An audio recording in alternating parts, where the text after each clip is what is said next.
you are on this trajectory where you can either be this incredible force for good, or you can go in the complete opposite direction, but you're not the kind of person to just walk the middle line. And so what kind of person do you want to be?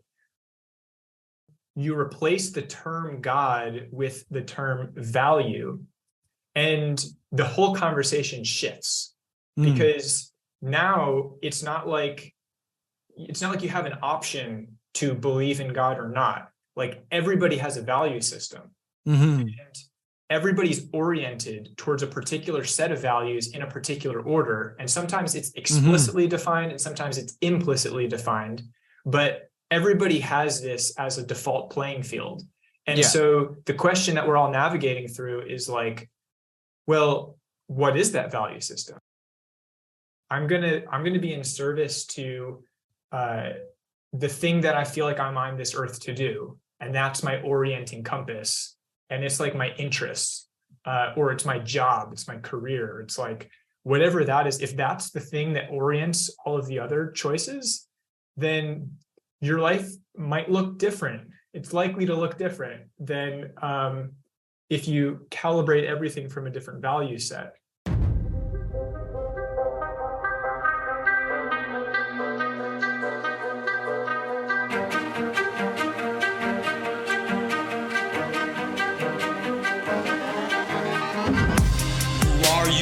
Why are you here?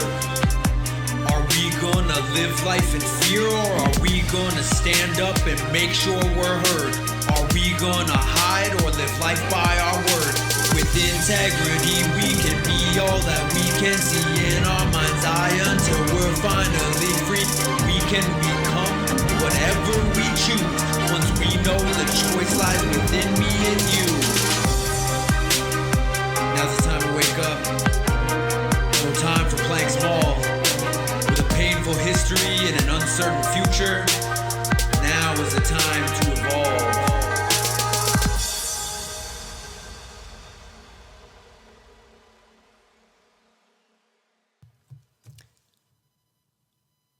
Hello and welcome to the Unapologetically Human podcast with Dan Boyman. Thank you so much for tuning in. I'm going to keep the intro to a minimum today. As you can see, we've got a long episode ahead of us, and I am very excited to share this conversation with my friend Andrew Choflet. We talk a lot about how our beliefs, our values, and our identities inform the stories that we tell about ourselves, each other, and the world, and orient us in how we show up in all areas of life.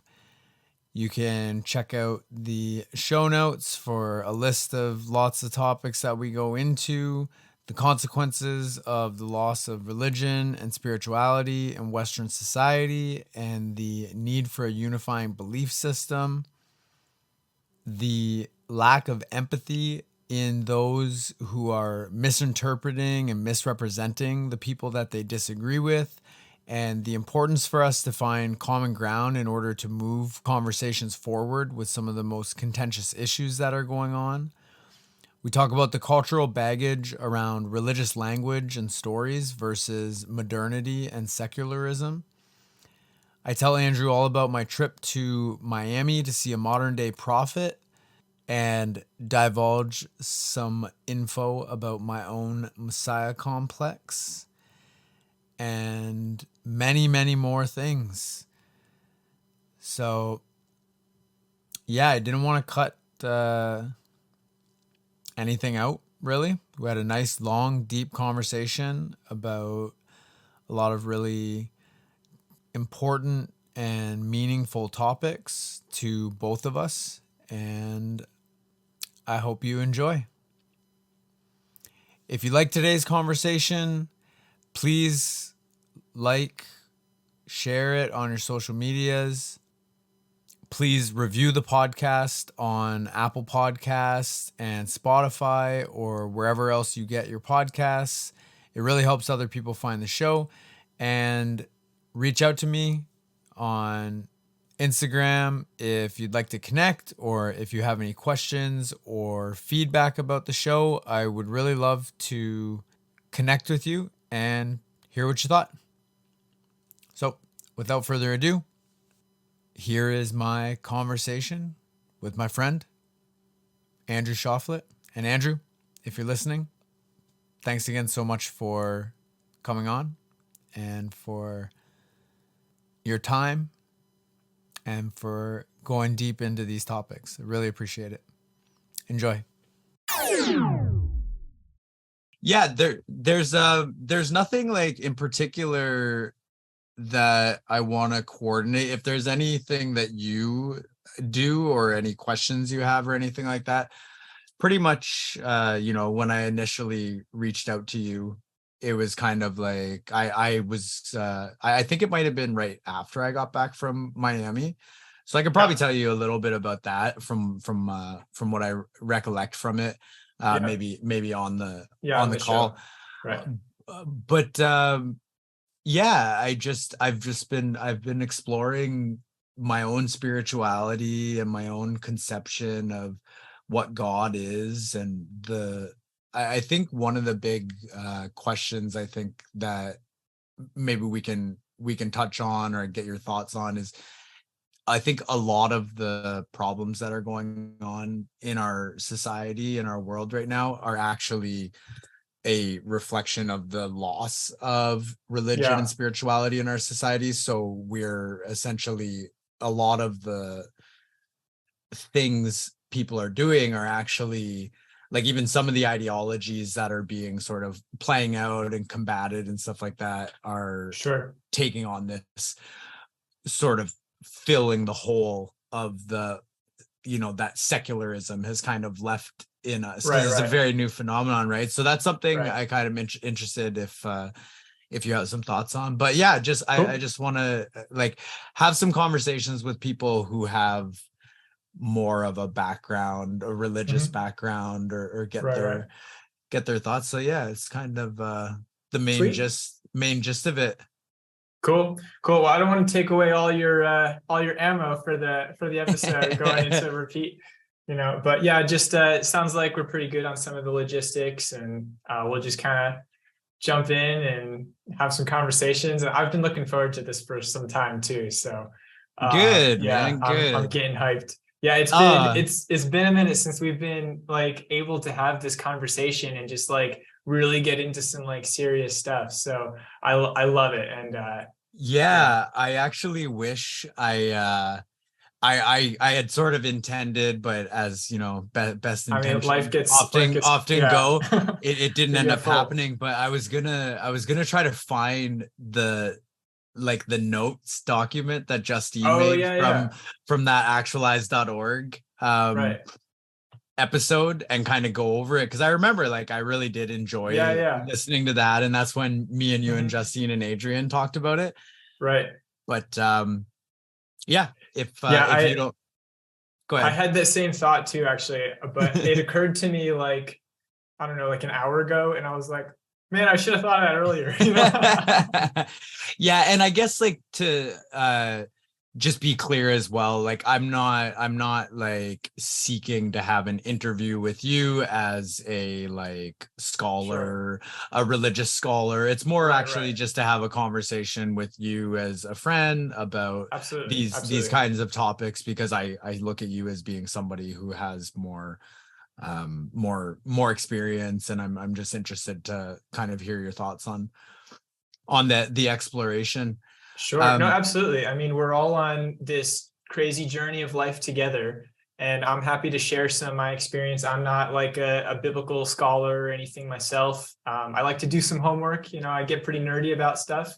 And that comes, I'm sure that'll probably come out at some point in our conversation. Yeah. In the past it has, I know, but we're just a couple of dudes having a chat. So cool, man. Cool. All right. Well, if you don't have any questions for me, then we can sort of start the podcast.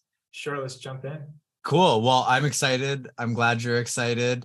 So yeah, I guess thank you so much for coming on the Unapologetically Human podcast.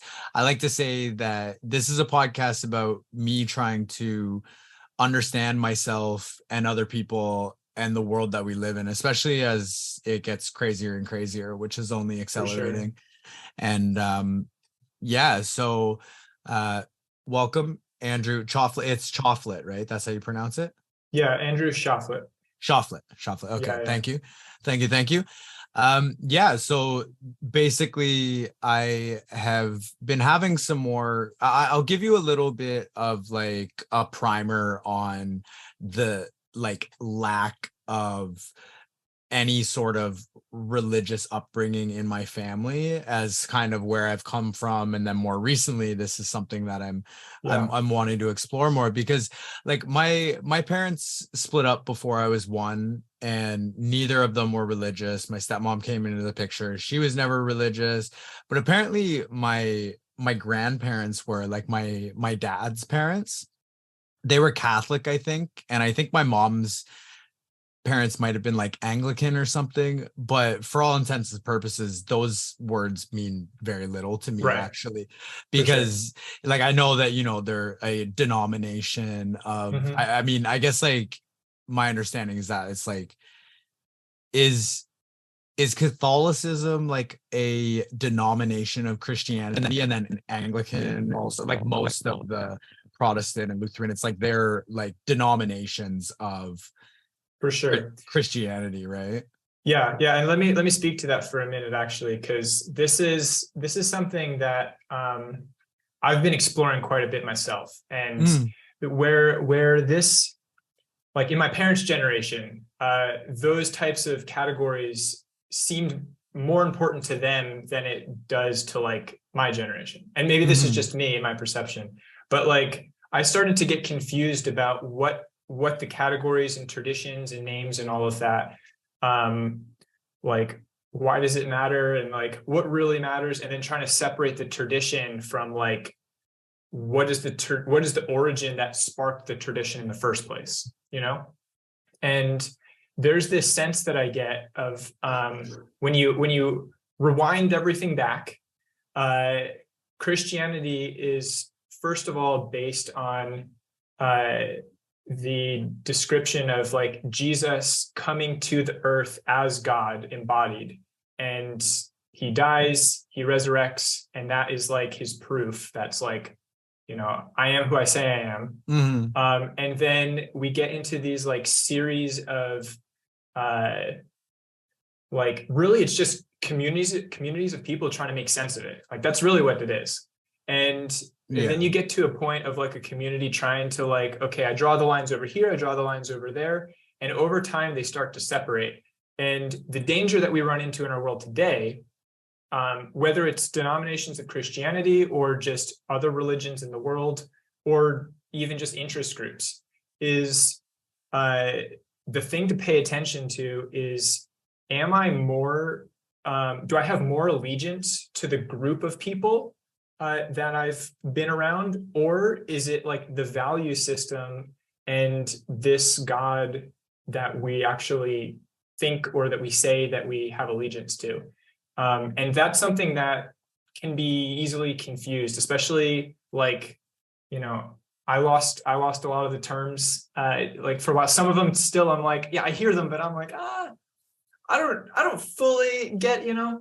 And so it's just like, okay, what are we actually talking about? And like, I like to look at like behaviors and like, what is the stuff source? Like, what is what's the source material? What is this based on? So anyway, that's a little tangenting. You're telling me. Well, it makes it like, that's a good point though, too, because it's like, I think most people understand that and just see it, especially with like American politics, let's say, where, that's a great example. Everyone, like the vast majority, identify as being religious, most of them Christian, but, you know, most of these people and most people who consider themselves to be, you know, within a certain religious framework aren't quote unquote practicing. It's like they're not going to church often, they're not praying often, they're not really. So it's like you're saying, it's like a lot of people are more interested in being attached to a group or a tribe or a label than the actual value system and the behavior and way of actually like living your life and Mm-hmm. leading by example by following those values. But Right. yeah, so I was basically just saying like, so my parents weren't religious. They never got us baptized. That apparently caused a little bit of a rift between my mom and my dad's mom, because Right. she was apparently like, she wanted us to be baptized. She wanted us to be For Catholic. sure. But my mom was like, no, like, we're not religious. We don't follow this. It's not necessary. And if they want to, when they grow up, they can decide on their own, rather than essentially being indoctrinated into this belief Right. system, which a lot of people consider it to be. When it's like, you know, if you were a Muslim person and you followed Muhammad and For Islam, sure. then you're going to teach that to your kids. But if you're born in America in the Bible Belt, you're going to teach your kid about Jesus and Christianity and stuff, right? So Mm-hmm. so I wasn't Like baptized. born into it versus growing into it. Yeah. So I wasn't baptized. I up until recently, when I went on this trip to Miami. I've actually never been to church, not a single time in my life, for any type of service other than a couple weddings and a couple funerals. And so Sure. throughout the course of my life, I still recognize that I know most or a lot of the main biblical stories of Christianity, because I in fact grew up in a Christian culture that uses Christian holidays, and Mm-hmm. you know, it's like Christmas and Easter and all these things All the that, big ones. yeah, right. Yeah. So I picked up on a lot of the stories, and but I've just kind of like everybody, even if you know did grow up under a certain religion, a lot of people leave the faith or they switch, or we all have to find our own meaning. And one of the things that has me more curious about this more and more recently is that the lack of a place to talk about these big Yeah. questions about the meaning of life and what it means to be human, and what really are we, and how did we get here, and what's our purpose, and how should we live, how should we treat each other. Like, not having a space to have these conversations on a frequent basis, like maybe once or twice a week kind of thing, and Right. community that is built around that as well, has actually led to a lot of problems. For sure. No, and absolutely. and you have, you know, quotes by people like Nietzsche, who said hundreds of years ago that God is dead. And apparently I heard that quote a lot of times, and only recently did I hear apparently the end of that quote is, and It's there's, so powerful. it's like, and there's like not enough There's nothing we water in can the do to world to like, wash away the blood yeah, or yeah, something. And so he also was, you know, well known for kind of the premonition that there's another quote from him, that the specter of communism would kill like millions or hundreds of millions of people in the 20th century. And then that happened. And it's like, yeah, so to be a, you know, he's one of the most prolific writers and philosophers and thinkers of his time. And he seems to have been able to see a vision of the future based on what's happening in society during his time, that he was right in some ways. And I think the, you know, the God is dead quote is really apt, because I think a lot of the chaos that we're seeing in our culture is a lack of this larger structure. And so so I wanted to have you on. I'm continuing to explore this. There's also a, you know, conversation that could be had, we might go into, at least as far as my own kind of journey in this realm. There's been, I've tried psychedelics a bunch of times, and I felt like my connection to God or the universe was really opened up by the use of psychedelics, in particular mushrooms. But yeah, I've just been, I think there's a need in our culture for some type of unifying belief system that allows us to have really important questions about the things that are sort of the deepest questions and the most profound, things that humans are searching for answers for. It's like we need a place to do that. We need a belief system to do that our culture is sorely missing. And also that the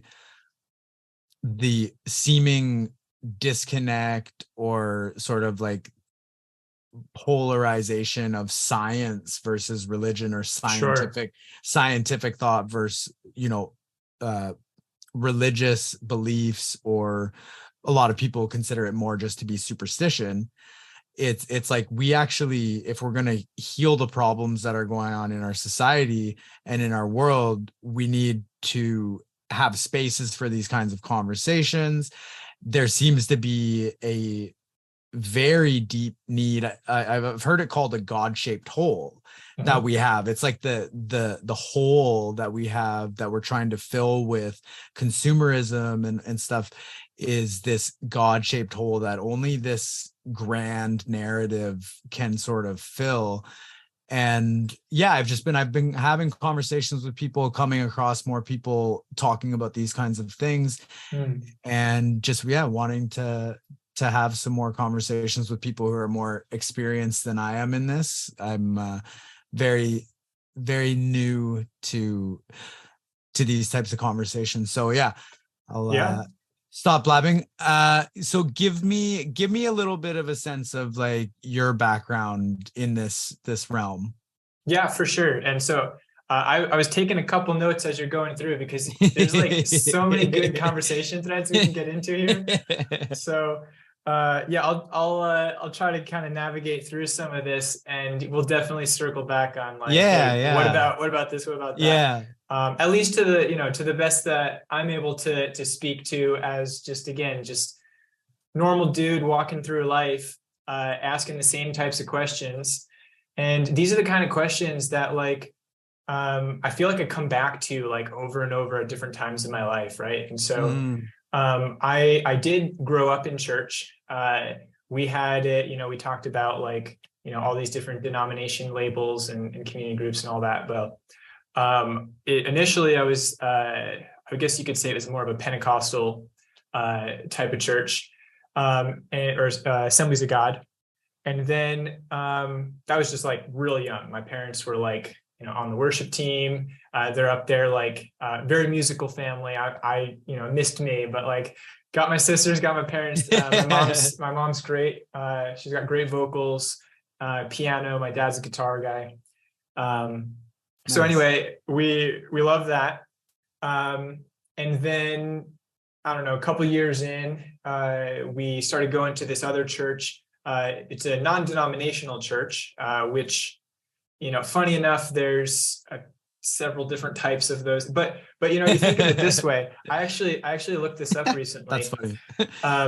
I was like, how many, what's the breakdown of like how this actually work? And so I went to, let's see if I can remember offhand, but like, I just went to like, Pew Research, and it was like top 5 religions in the world, or like irreligious, they're number 3.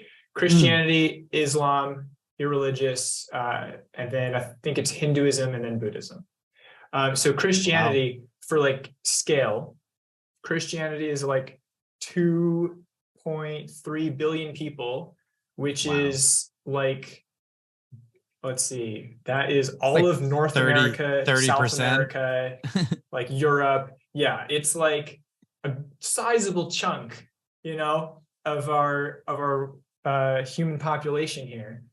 And so we would never say like, oh, all North Americans, South Americans, Europeans all think the same way. And of course, this is a similar type of thing with this world that we're stepping into of Christianity. And so anyway, we can kind of hit on that a little bit. Yeah. But with the non-denomination thing, it was like, that was the initial like, okay, what is this core thing that we're actually talking about? And this is me like socially, like, okay, I'm going to like this church. I go to like a Christian school. And so I'm kind of growing up with these stories. But when I was in high school, that's when I started to really question, like, is this for me, or did I just happen to grow up in a location where, I'm more likely to go in this direction? And like, what do I actually believe, like for myself on my own terms? And like, I want to get serious about this. I want to look into it. I want to see, like, are these claims legit? Are these just stories? Like, I'm asking all the questions, and I got really like, I nerd out on stuff. And so when I have a question, like, I just go at it, Yeah. And so, yeah, high school was when I was really like wrestling through that. And as I'm asking these questions, somebody comes up to me just kind of out of the blue, and it was like, hey, you seem like the kind of person, like, just getting to know you or whatever. Like, there's just somebody from church. I don't remember who they were or like seeing them. They just felt completely random to me. And they were like, just speaking into my life, you are on this trajectory where you can either be this incredible force for good, or you can go in the complete opposite direction. But you're not the kind of person to just walk the middle line. And so what kind of person do you want to be? And I was like, that's like really got me thinking there. And I was powerful. Like, okay, yeah. And so later on, I was like I said, digging into that. And then I was just at church one day, and sometimes people talk about these conversion experiences that they have in Christianity, where, classic example, pastor says something, this is what you do if you want to be a Christian, you say this prayer, and then you come up. And so that was kind of my experience there of like, okay, like, I'm making this social commitment. I'm going to go out and I'm going to make a stand and say, like, okay, I'm shifting from like casually, culturally, in this space into like, I think I want to be serious about this, and really like intentionally move in this direction. And so, yeah, I just, and then every couple of years, like there's always some question, and it's not always years apart, but like, when that's times I really go deep on it, but like questions always come up, and I'm like, I love the hard questions because it really makes me think. One of the things that you were talking about, like God is dead, and Nietzsche and all that. And so he's this huge critic of Christianity, Right. Not a fan at all. He really breaks it down. He's talking about like with the context of God is dead, the way that people defined God actually plays a big factor in this. Right. And so, and some Christians even today will have this understanding, not all Christian, like even non-Christians too, but like they define God as basically like a magic pixie that like fills the space between the things that I understand and the things that I don't understand. And then God just kind of is like, he's this God of the gaps. You just slot him in, and then you play out, okay, let's say science goes all the way out to the end. We know everything that there is possibly to know. There's no more space for God. So God is dead and he's gone. And so what's going to now take the place? This is that like science versus religion situation. I like explored that a bit.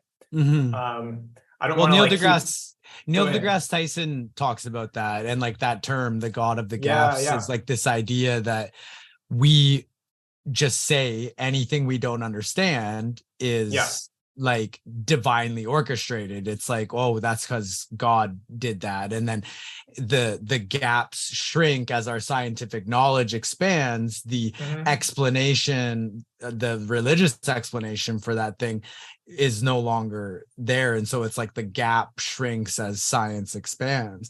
But I always find it funny because like I'm always like, I love science, and I like to think of myself as a rational scientific thinker, but then I also know that I'm subject to my own superstitions and that type of thinking because I'm human, right? And for sure. I'm always just like, it just makes me laugh because I'm like, okay, the story, the scientific story about the creation of the universe, I love it. I really truly love it. and the idea that we can use scientific tools that we've created that essentially just magnify our own senses. Like a telescope is just a more powerful eye. It's able to pick up frequencies of light that our eyes can't, but we made it as an extension so that it sort of like supplements our own abilities. And it's like, okay, so we've built these crazy telescopes that pick up light from the beginning of the universe.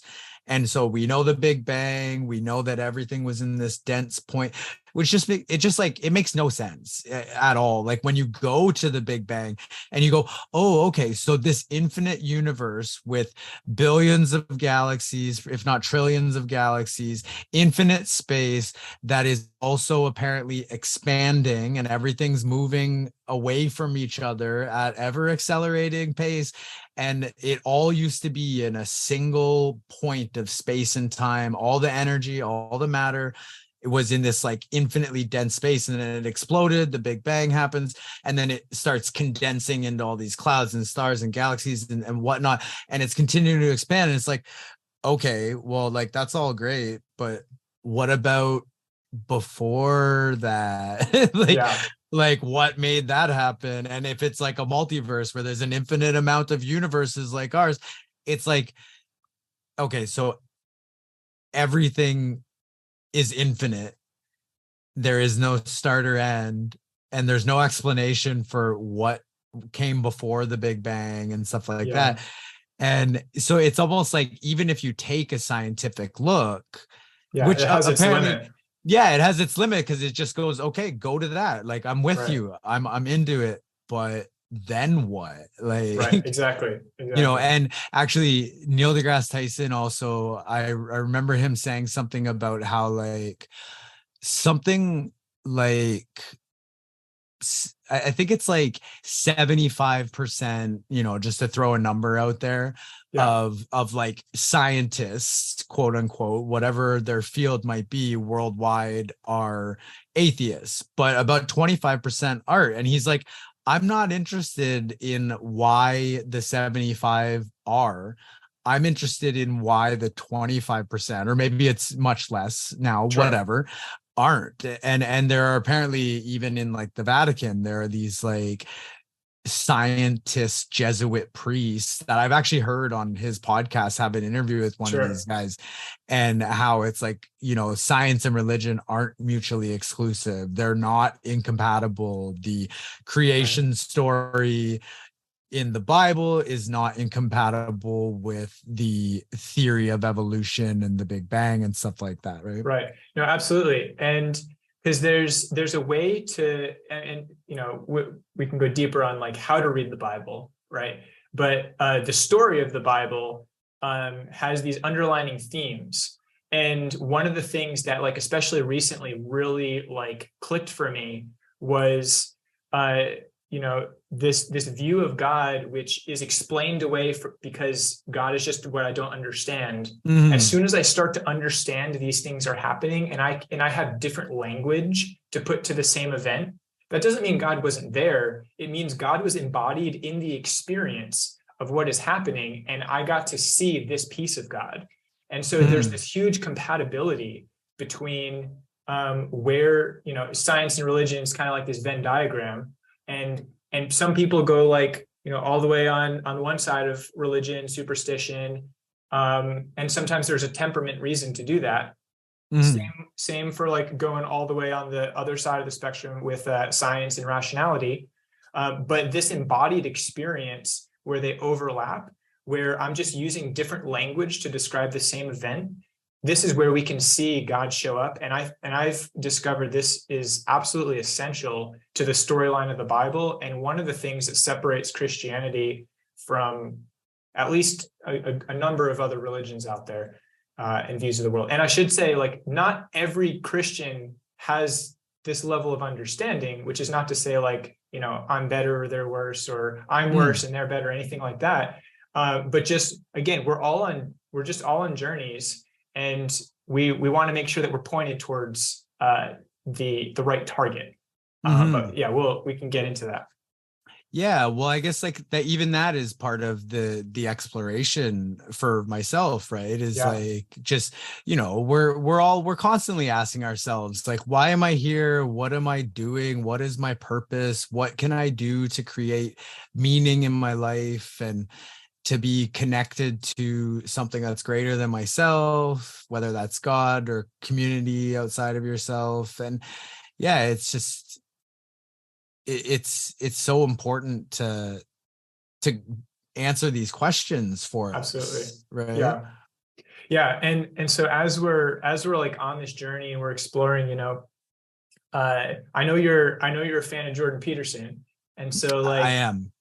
so one of the things that he says about like defining God that I've just found so helpful is like you you replace the term God with the term value, and the whole conversation shifts, Mm, because now it's not like you have an option to believe in God or not. Like everybody has a value system, hmm and everybody's oriented towards a particular set of values in a particular order. And sometimes it's hmm explicitly defined and sometimes it's implicitly defined, but everybody has this as a default playing field. And Yeah. so the question that we're all navigating through is like, well, what is that value system? And hmm the way that Christianity and like Jesus approaches that is like, well, this value system became embodied in love and wisdom, and just came together. It's like agape and logos, just embodied in a person, and came to live out uh, this relationship with God, to restore our relationship with Him in a way that we could never do on our own, regardless of how much we try. Like we're like that's the thing that like really sets followers of Jesus apart, is like we can do everything right. We can try our best. We can, read all the personal growth books. We can follow the law, whatever the law means to that particular community. We can do everything right. And we're still not going to be perfect because we're hmm human. We're just always going to mess up. And so, Just a uh, bunch of sinners, man. yeah, that's what it is. And so like the fun thing about sin too is like sin is often seen as this like religious word that's just kind of like gross, but like it's actually an archery term. Yeah. And so the term sin, what it comes from, like this Greek word, I could be butchering it, hamartia, I think is what it is. And so basically what it means is, you're an athlete and you got your bow out and you're shooting a target, and sin is the gap Missing the between target. missing the target. Yeah, it's where you actually hit and where the Yeah. bullseye was. And so it's this proximity away from what is like, The where should I be target. aiming at Right. exactly. That's so funny. It's funny you brought up Jordan Peterson because I've thought about like asking you if you're a fan or not. Oh yeah, You are? Okay, good. Well, and like he goes through such deep psychological absolutely. like an analysis of the Bible and biblical stories. And like I listened to one podcast with him where I think it was a speech that he gave at like a religious college or university in the States somewhere, or it might have been in the UK, and just how like the Bible is the most important book that was ever created, and that Yeah, the even the concept of a book itself was actually comes from the creation of the Bible and the compilation essentially of the Bible over, right. however long it took. And it's like, I just find that so interesting. It was funny because as soon as you Yeah. brought up Jordan Peterson, I was like, oh, we just lost half the audience. Yeah, it's so yeah. it's so She's very interesting. polarizing. Yeah. I've had quite a number of conversations with people where I've like I have a handful of friends that are fans, and I I'm a big fan for the last several years, and it's like I understand some of the criticisms against him, and I understand, and I think some of them are valid. He's not a perfect human, as No, absolutely. none of us are, and he's a very prickly, strict dad type of temperament and disposition and whatnot. But I find that most of the times I get in a conversation with somebody because I just mention his name, and then they go off on a, like, oh my God, like Jordan Peterson's the fucking worst. And then I try to talk to them about it a bit, and it just like goes nowhere. And I'm like so much. I've actively sought out reading and watching everything critical of him I could find, because he's such a polarizing figure. And I'm always just trying to understand, like, how could it be that I could feel from what I consider to be a informed perspective from listening to him. At this point, I've seen him live on his first book tour for 12 Rules for Life, and I've listened to so many of his podcasts and so many of like him on other people's podcasts and stuff like that, and interviews and lectures and everything, that it's like hundreds of hours at this point. And so most of the criticisms are just so clearly ideological bias. And it's, like I delivered to a customer the other day, and I told her, I said something about Joe Rogan, and she went like, rolled her eyes and was kind of like, oh, Joe Rogan, you're not one of, oh no, like, because this is one of my few customers. Actually, each week I deliver to her, I stop and talk to her for a little bit. And I mentioned Joe Rogan. She's like, oh no, not a fucking Joe Rogan fan. Is this going to ruin our like chat time when you deliver every week? And I mentioned to her about Jordan Peterson as well. And she's like, oh, he's the worst, blah, blah, blah.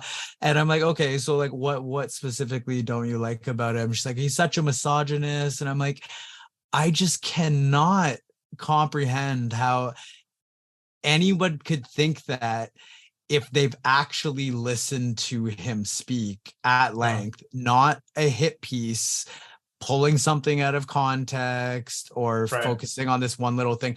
And also, even if there is something that he said that could be interpreted as misogynistic, which sure, this guy, he's one of the most widely read and spoken public intellectuals in the world. There's like how many hours and hours and hours of him talking about so many things that it's like, he's going to be misunderstood and misrepresented and misinterpreted and whatnot. But the idea that you can disregard everything else that someone has to say because of like this really narrow picture of who you think this person is just kind of baffles me.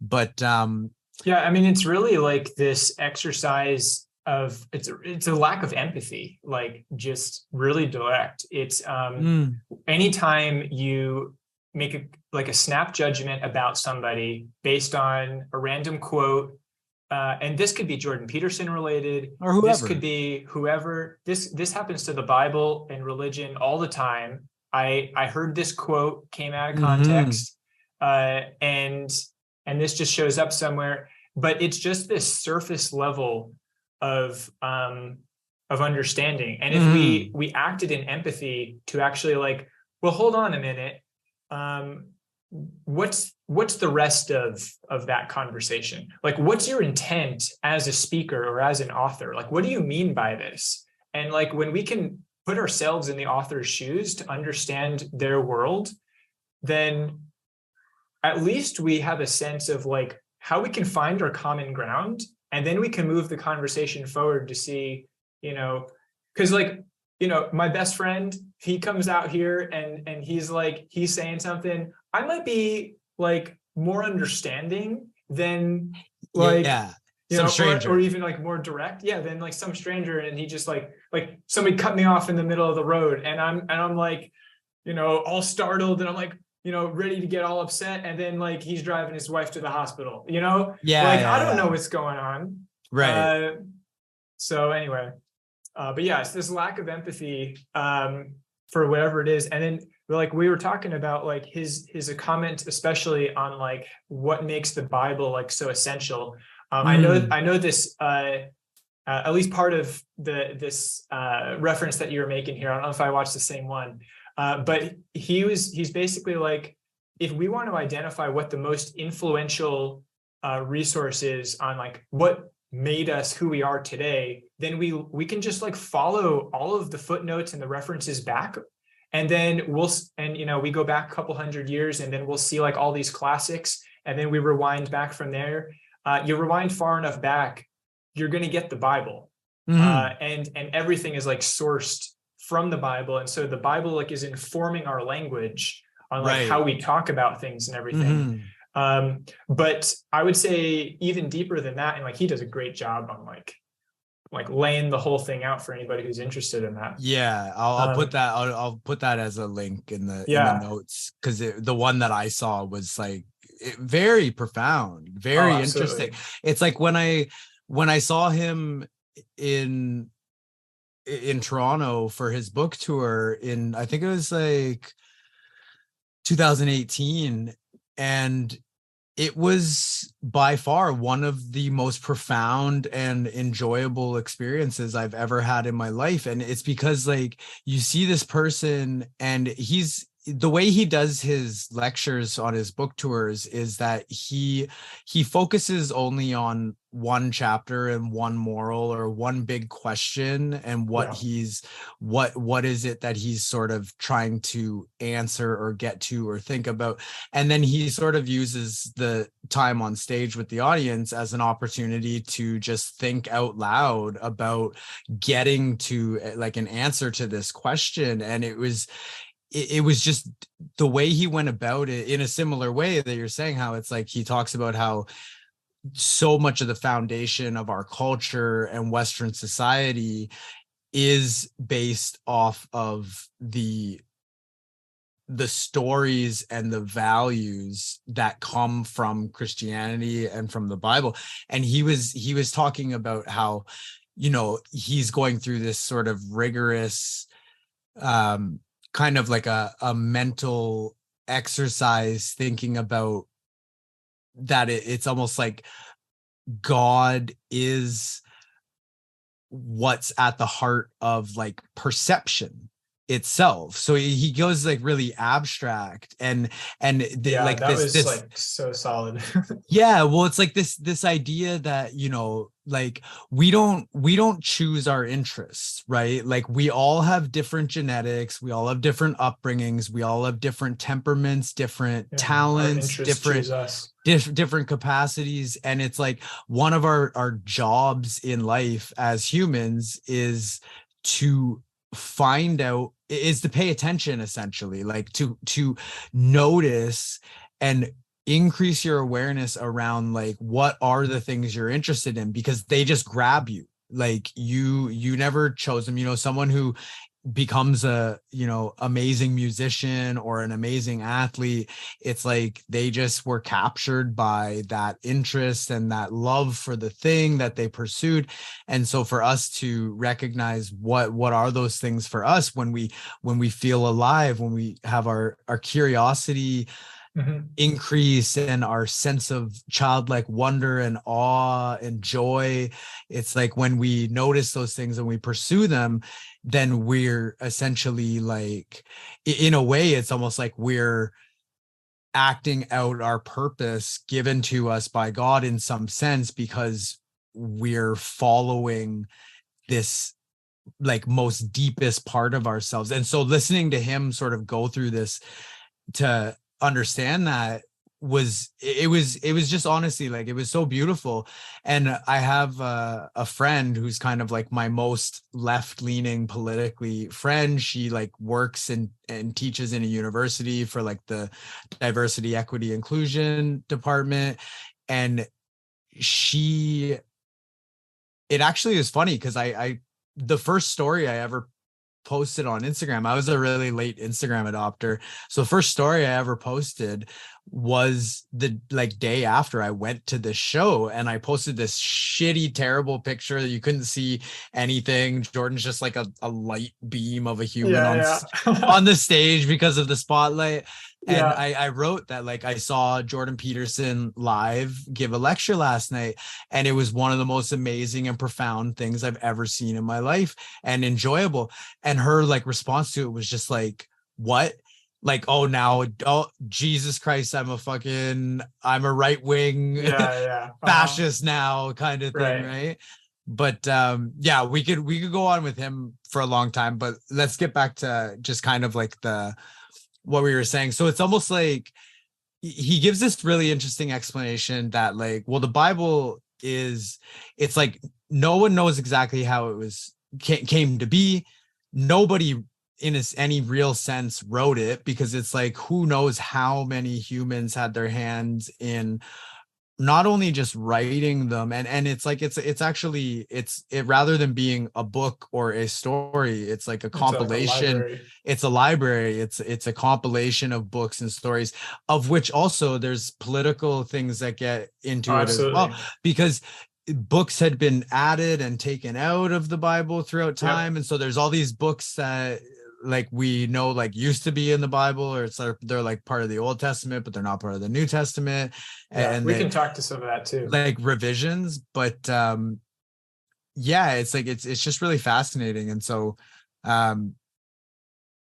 Like that's so like just speaking like fundamentally, there's this like, the Bible is this library of stories that has been compiled over like something like 1600 years across numerous continents or countries at least, um, in 3 different languages. And yet they're all telling this same unified story, which is capturing the problem of the human condition played out in story. And then it's the same cycle being repeated over and over. And there's this constant hunger of where do we go from here, and who can rescue us from this trap that we found ourselves in. And it starts off in the beginning of this in the beginning of the story with Genesis. And the setting is basically like, okay, God makes a bunch of stuff and is awesome.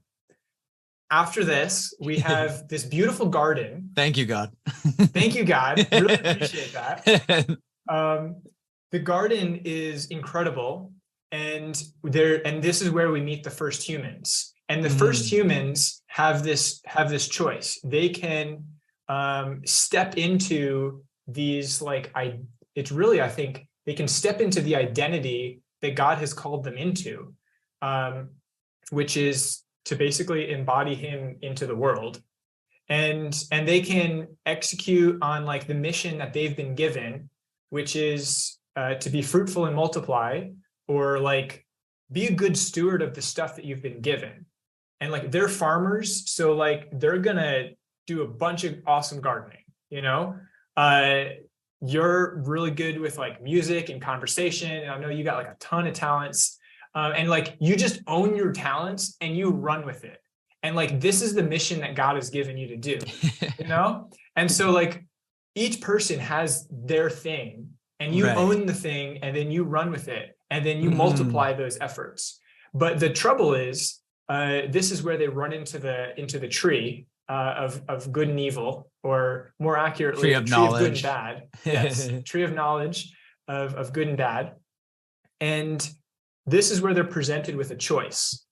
And that choice is you can trust in God's design for the world, and like his intention, like his heart. You can trust in his character and just and move in his wisdom. Or we can say, you know what, God, I don't think I need you, and I can figure this out on my own. I'm going to do my own thing, and I'm going to go in a different direction. And so that's prioritizing myself above God, or in at least, we talked about how God gets defined. So when I'm talking about the Bible and God, I'm talking about like the character of this particular character God, which the Christians see as Jesus. Mhm. And so if I'm resequencing, like, okay, who am I going to listen to? Am I going to listen to whatever passion and interest that just hits me in the moment, and I'm like, you know what, I think this is going to be a better idea? And in the garden, that was the case with Eve, where she was like, you know what, I do want all knowledge and I want to understand things. And she maybe not have realized that meant stepping into extreme vulnerability and an understanding of what evil actually was, when you can get taken advantage of. And this is inferred. It's not like, what's there, but like when you have knowledge of bad things, that takes up space in your head. And now you have to sort through the bad stuff and the good stuff. And if we can just orient on like the good stuff and we get a stronger understanding of what that means, there's less, like the bad stuff just like loses its space. This is like the classic thing, like with addiction. It's like, just fill yourself up with more of the good stuff and there's just not space. Mhm. And so anyway, this is like the core story that's laid out in the beginning. And then the story is the same, but the characters change. And we just follow this family, which becomes a nation, the people of Israel. This nation just continues to grow. And they go through all kinds of leadership changes. And like, what about, can we restore our relationship with God? Because God's like deeply like hurt that we basically walked away from him. It's like, he made this awesome place for us. And then we just shouldn't have given us free will. It's this hard thing. So anyway, that's the story that just keeps playing over. And then there's different characters that kind of slot into the role of like, could this person be the one who rescues us? Could this person be the one who rescues us? And we're always looking for, who is that person that I can look to as like a model, like as an example for like how to be the human that we were designed to be, but never could actually achieve on our own. Mm-hmm. And then this is where, the Old Testament, the Hebrew Bible, or the Jewish Bible, like that's when that chapter closes. And then Jesus enters the scene. We get the New Testament. And then, there are other, other books and writings that, should they be here, should they not? But that core storyline is like one of the unifying facts of like what the version of the Bible that we have today, like, why is it here? Like, well, that was the most viral content at the time. And so it stood the test of time. So it really has. Yeah.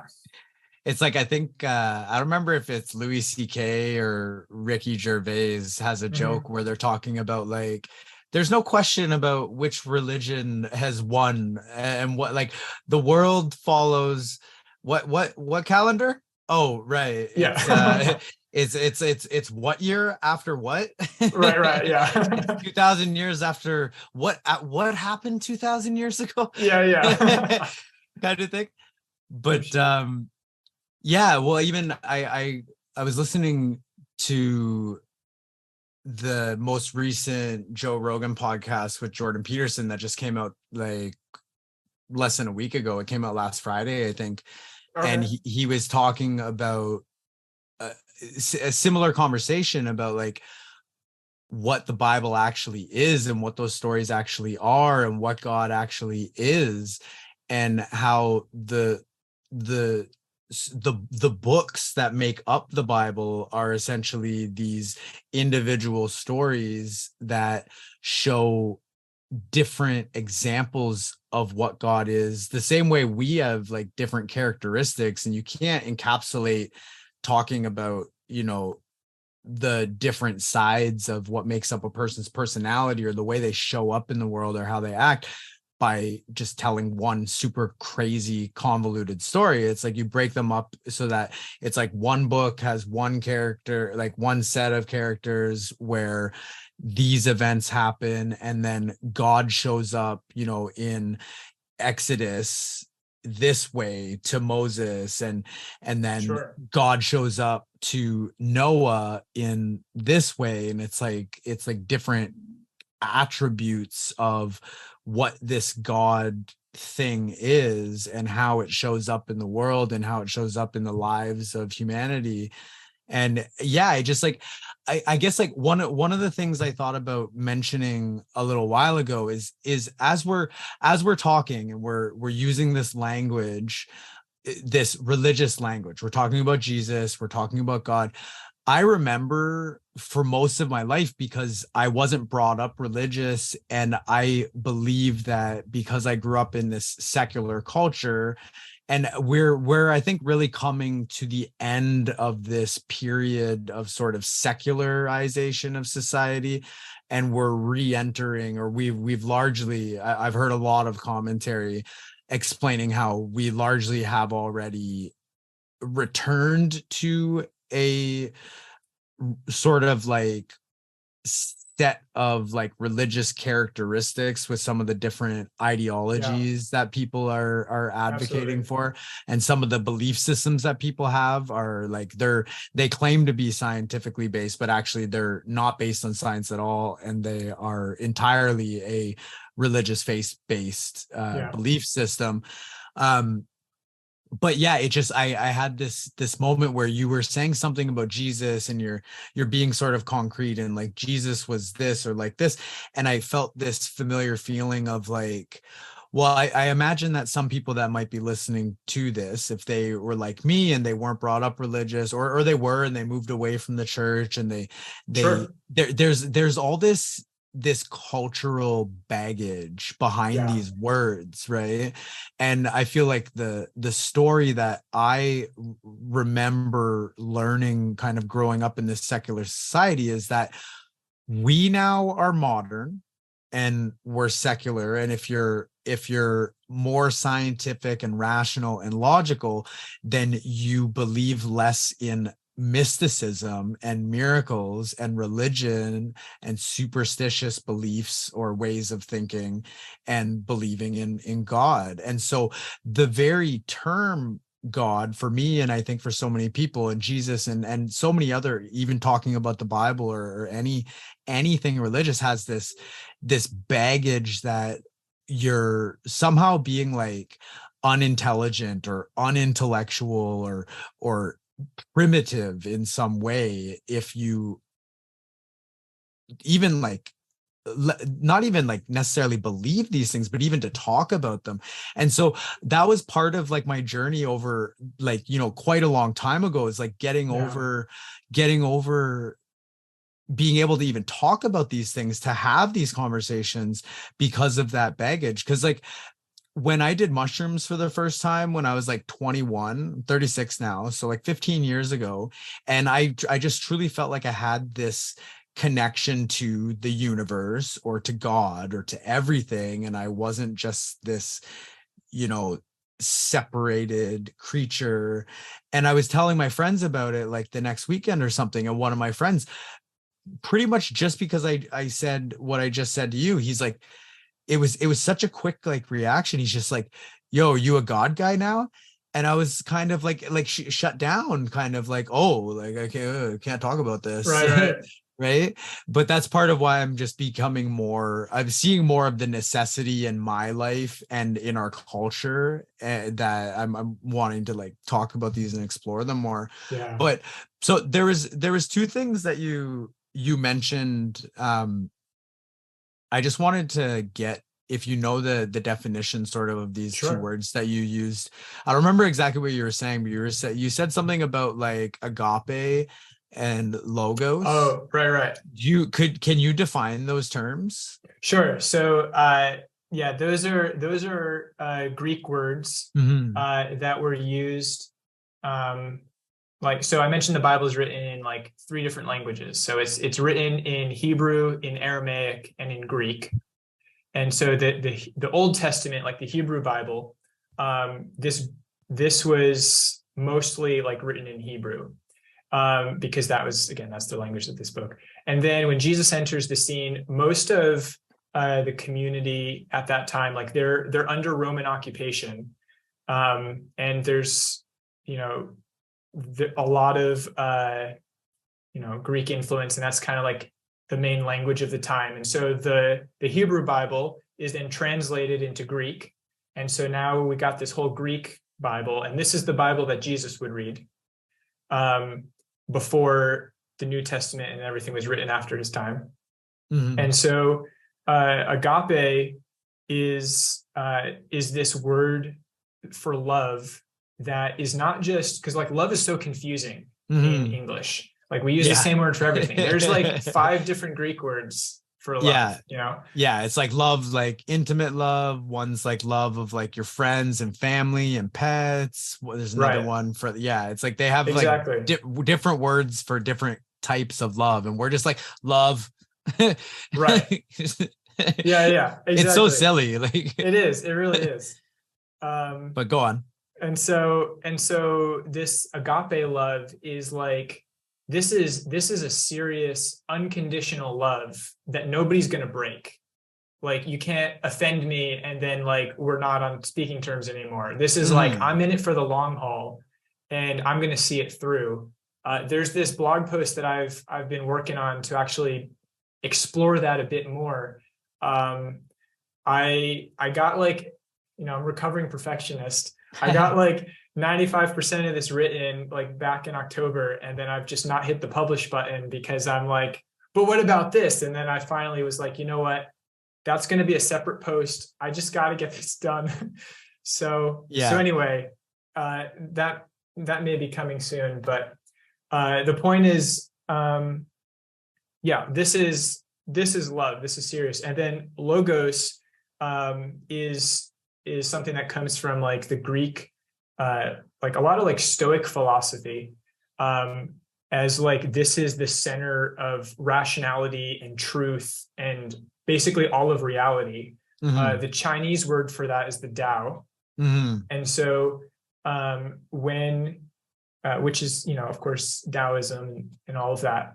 But in the beginning of John, which is one of the Gospels in the New Testament, telling the story of Jesus, he opens with describing God as the Logos, and then he connects this idea of the Logos with the person of Jesus, where basically he's saying all of reality and rationality became embodied in human form to live among us, so that we could have a shared experience and he could live out that story for us. But it wasn't just an orientation towards truth and reality and logos or like rationality. It also had this other side of love. And just tying this into like, the ideologies of our world today and everything going on, like, to me, this feels very similar to like the rise of toxic masculinity. And like how it's just completely inappropriate. Like it used to be like completely inappropriate for guys to like talk about our emotions and like hard things. And like, this is still kind of like a battle. And so it's like, you either have to be like this tyrant, or you're just like completely on the other end of the spectrum, just like super flamboyant with all of your emotions and like, and so like this is like the scope, but like reclaiming like what it really means to be human is to like do the work to get in touch with your emotion. And when you can do that, then you can really live that out, and you're living your life. You're able to love yourself more deeply, and by loving yourself more deeply, you're able to actually love others more deeply as well. And the story that like Jesus brings in here is, we're only able to love ourselves because we're learning how God first loved us. And he came here, like Jesus learned how to love himself by how God loved him. And then the early followers of Jesus learned how to love other people the way that Jesus loved them. And then it's this like love creates this culture of like reciprocity almost, where now love begets love, but you can't just have love on its own. Love, like truth is in service to love, because otherwise you end up with this tyrant, or you just end up like, oh, like, you're so nice, bless your heart. And then like somebody's just going to go, run off a cliff or something, like there's a tough love too. And so anyway, it's like capturing this full spectrum. And when we have these God conversations, it doesn't mean that like we throw away rationality because we're just like stepping into this, world of story and myth, which is more fundamental. Like stories have been around longer than modern science has. Science is only like a couple hundred years old. That's nothing in the scope of story. Well, stories are as old as humanity itself. Absolutely. That's part of what makes us human. It's so like even the distinction between when we consider modern humans to be what we still consider ourselves to be today, Homo sapiens, compared to the hominid species that we were before that distinction. It's like the development of language and the passing down of knowledge through story is actually it's like it cannot be separated from what makes us human. For sure. And this is the thing that like really gets into the core, because I feel like I keep saying this, but like it's just so fundamental. Like okay, so God is like this highest value, like whatever your personal highest value is, that's your God. And then the story that you align yourself to is your religion. And so we get all this like tribalism stuff going on with like whether they're denominations or they're interest groups, political alliances, whatever, like whatever the overarching story for your life is, that is your religion. And the story of the Bible, oriented towards the one who rescues us in Jesus, is like, it's a reminder of the story isn't about ourselves. We're just characters, like almost like background characters in God's story. And the Christian says, I'm going to submit myself to the will of God. And, I will certainly not get it all perfect, but like, at least I'm going to make that my primary intention. And like, I want to keep moving in that direction. And so this is how we step into story. And the more embodied, like the deeper that you go, like the more embodied the experience becomes. Because if you get too far over into like mysticism and like all this kind of stuff, you completely remove yourself from the core message of Christianity, which is, again, God came to the world to rescue us from ourselves, and he took the punishment for our own sin and like our own mistakes, and he died a physical death and was physically reborn. And like that's physical.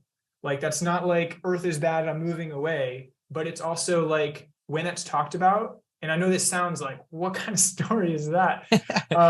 Like, what are we talking about here? But like, as they're talking, like when this story is told in the New Testament, their reference is go ask these eyewitness accounts of other people who've had these same experiences. It's not like, trust me, I'm like on blind faith. Like that feels more of like a modern, sweep over kind of stuff. The biblical intention of faith is like, it's not blind, just take my word for it. It's like, use your head. Like, what is, like, talk to people who've been here, who've lived it out. There's hundreds of people that Jesus appeared to after he came back, and some of them are even still alive. This is what's talked about in the New Testament. And you can go ask them. They're still around. And they're not trying to hide it. And then they tell the stories of like the conspiracies of like, okay, and this was the religious group that was like coordinating with the government to try to shut us down because they're afraid that we're going to like turn into this big rebellion. And so they made up stories that like we stole the body and he wasn't really dead and like all this kind of stuff. And then the next like 100-ish years, all the Christians are under like serious persecution from Nero, like Emperor Nero, and he's coming down and like burning people at the stake and like all this kind of stuff. And there's like it's like your life is on the line. Like this is the kind of stuff that like people are getting into. And like, how can you make it through an experience like that unless you have a firm understanding of the story that you're a part of? Like the more clear that we understand this story, these are the things that are going to get us through the hard time. Like we think we have hard times today, but like we're not getting like pulled out of our homes and thrown. I mean, I'm not discounting it, but like, yeah, I mean, it's a different kind of pain. Yeah. Right. Yeah. Well, there's like so much there. I also have like a bunch of stuff written down. Well, this is like also part of why this is just like, it's so interesting to have these conversations, because there really is so much to it, whether you're talking about sort of like history or science or philosophical thought of where we come from and how we should live and where are we headed. And like, it's so deep, it's so rich to talk about these things, that it's like, it really is like a travesty. It's a tragedy in some way that so many people like myself have grown up in a culture where we don't have spaces to have these conversations anymore, right? Because even that was something that Jordan was talking about on this newest interview with Joe Rogan, how similar to what you're saying about faith, it's like, whether you have faith in God or Jesus or Muhammad and Islam or Yahweh and Judaism or whatever it is, it's like, or if you don't, if you're an atheist, and people talk about how, well, like atheism is like your own belief system, and people are like, well, no, it's the lack of a belief system.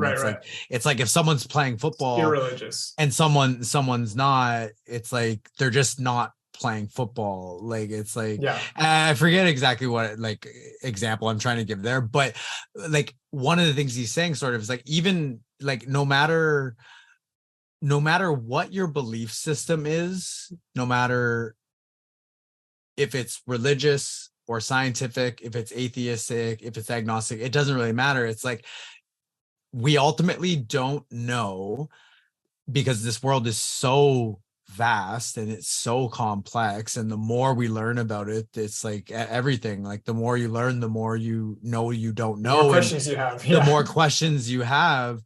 And that it's like, it's like you're placing your faith in a belief system that, like you were saying, is based on the structure of values that you have, that you live your life by. And that, so it's like this, so it's like the value structure and the belief systems and the faith that you have is part of being human, just period. Period. It's like, it doesn't matter if you're religious. It doesn't matter if you're believing in a scientific worldview. That's how the human creature operates. And that's why this, has been the story or set of stories that has won out up until modern day and continues to be in our world for thousands of years. Right.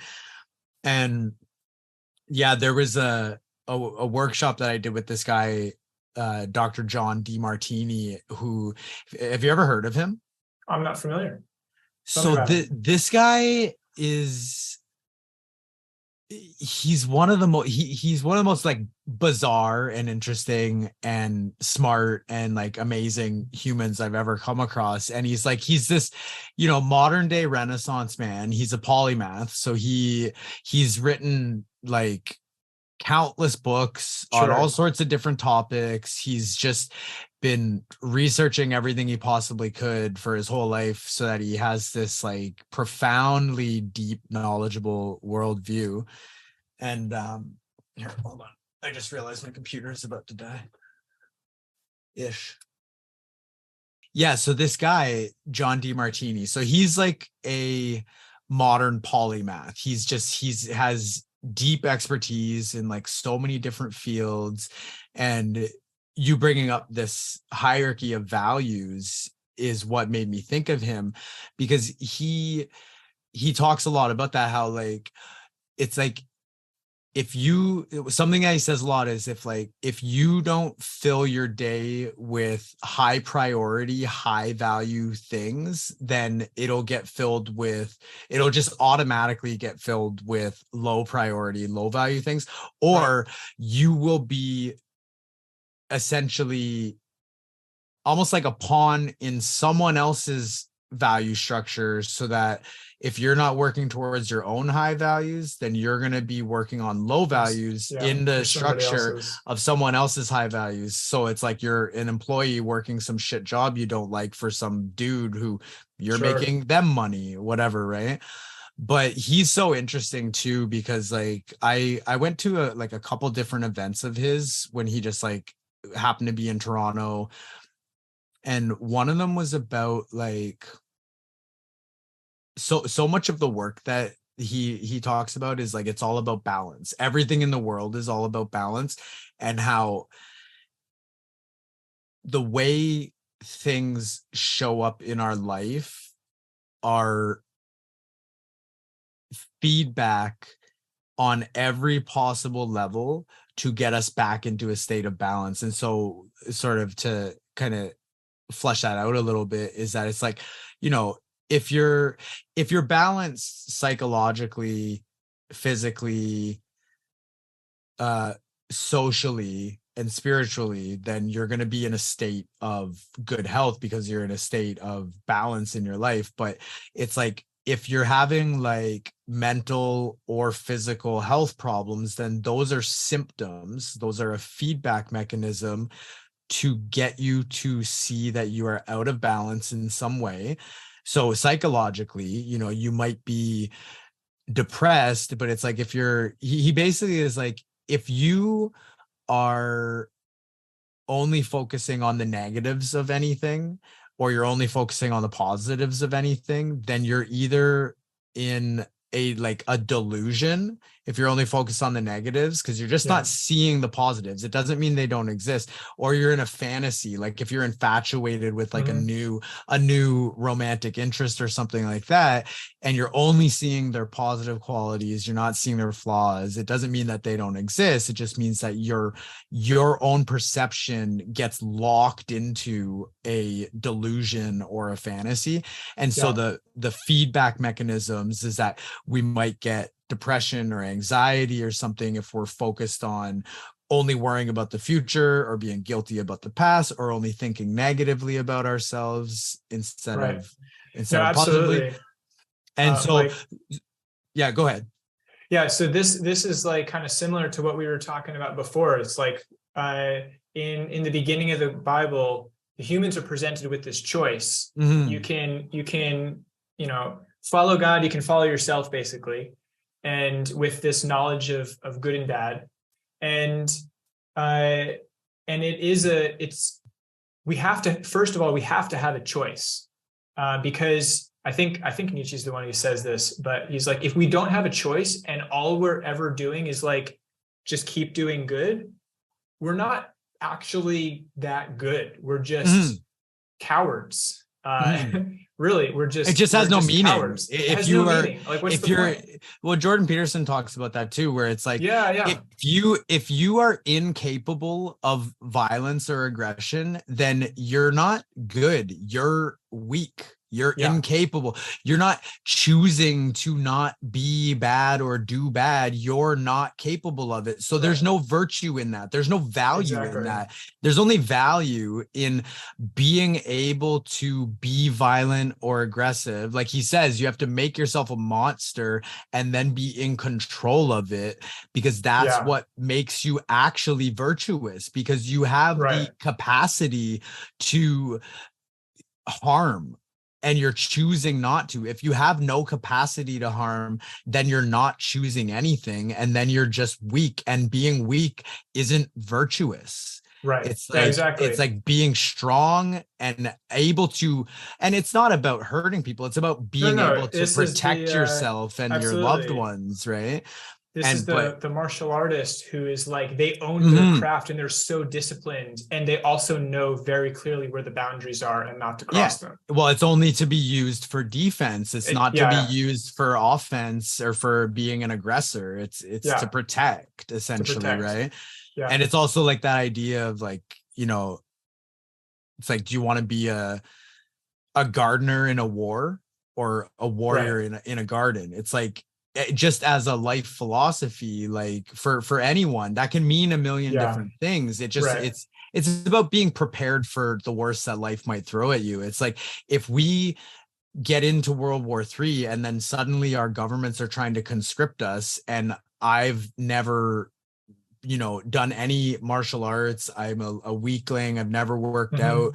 And I just get thrown into the middle of a battlefield. Not only am I like going to just die probably quickly, but I'm also of little to no value to the people around me that could use somebody with a good head on their shoulders and a good, strong body and you know, the ability to actually take care of themselves or know what to do in a crisis. It's like, or would you rather be a warrior in a garden, right? It's like the best strategy for life, you know, is to be prepared, be the warrior in the garden, so that you're just like enjoying life, you're enjoying your garden.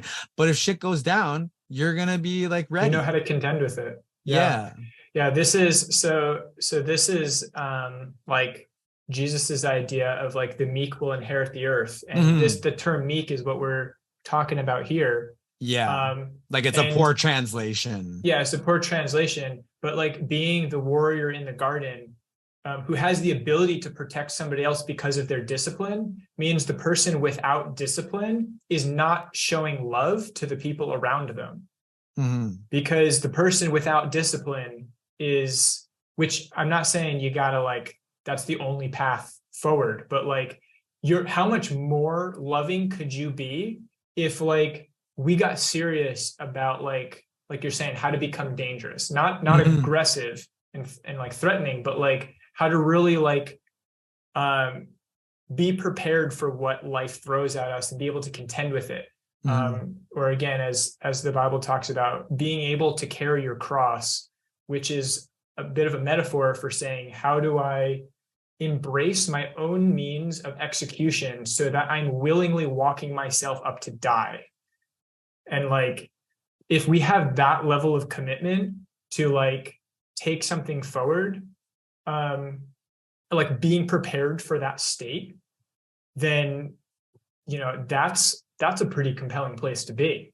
And this is what it means to like follow under the like under God's story, like under his direction, is like, how do we become those types of people?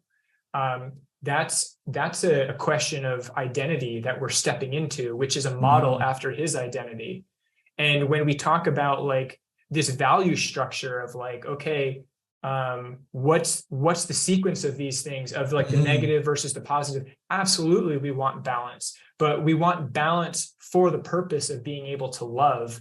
And the way Jesus says this in terms of the value structure is like, basically don't pay attention to like what people are just like using their words for.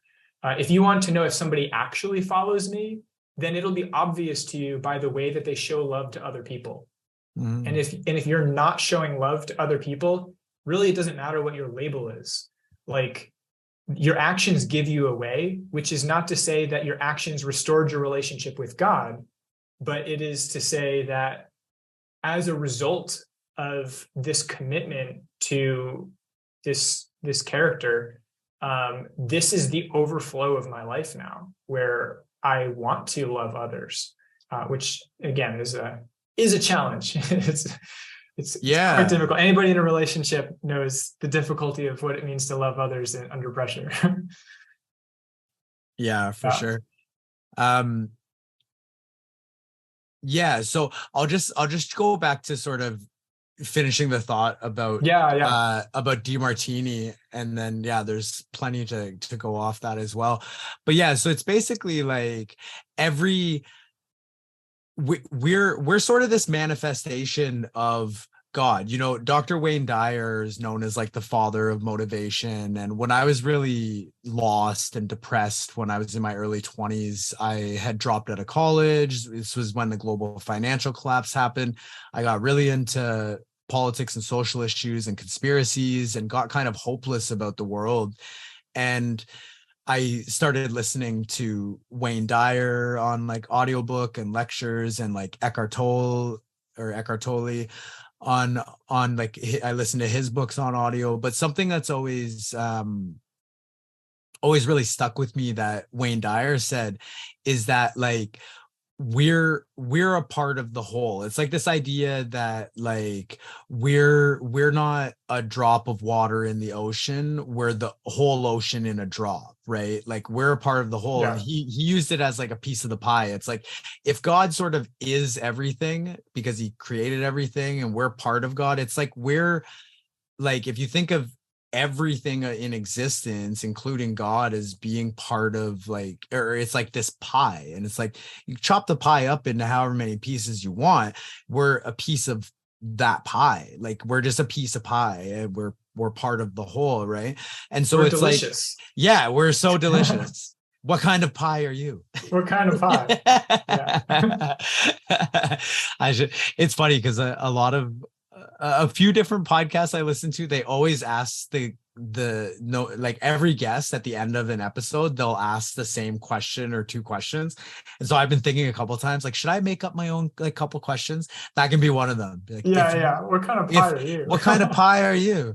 Yeah. But yeah, so it's to say sort of that like at every level, it really is, this idea that the reality that we live in, this duality, is an illusion. We actually are all one. Yeah. We're all part of the same thing.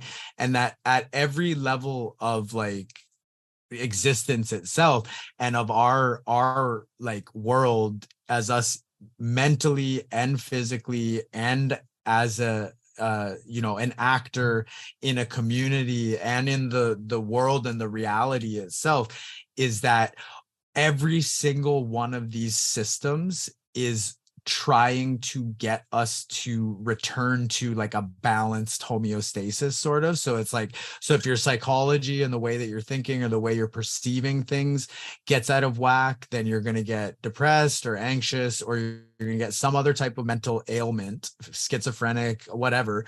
And it is that psychological system, or the realm of the psyche, the mental, that is trying to get you back to balance. And if you're physically out of balance, then you're going to get physical ailments. And what those are is that they're symptoms to sort of notify you of this underlying problem that you need to fix. And the way to fix it is to return towards a state of balance.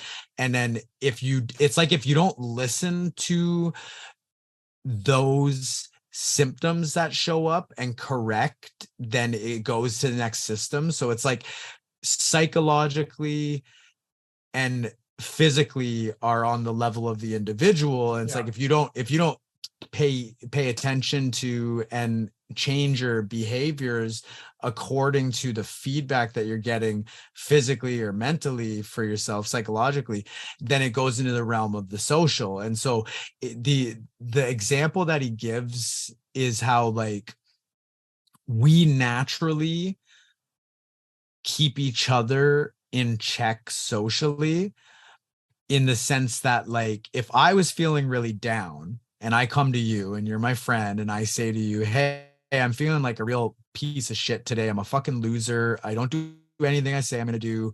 I'm never going to accomplish my goals, blah, blah. I'm just being real hard on myself. Even if you weren't a friend of mine and you're like a coworker that doesn't know me as well, or you're a stranger, you're just naturally going to take the opposite essentially of what I'm putting out there, and be like, no, you're great, you're fine, you're human, we all go through this, and you're going to try to check me and balance me. And then on the flip side, if I'm just being a narcissistic, egotistical, conceited prick, and I'm like, I'm the fucking man, I am God's gift to the fucking human species, to the earth, and I'm the fucking shit, then people are going to just naturally like chop you down and not be like, yeah, take it easy, buddy, like get over yourself, right? So it's like, we'll keep each other in check socially, but then if that doesn't sort of work to get us to individually and now collectively sort of like return towards a state of balance, then it goes to the level of like reality itself, which is gets into theological.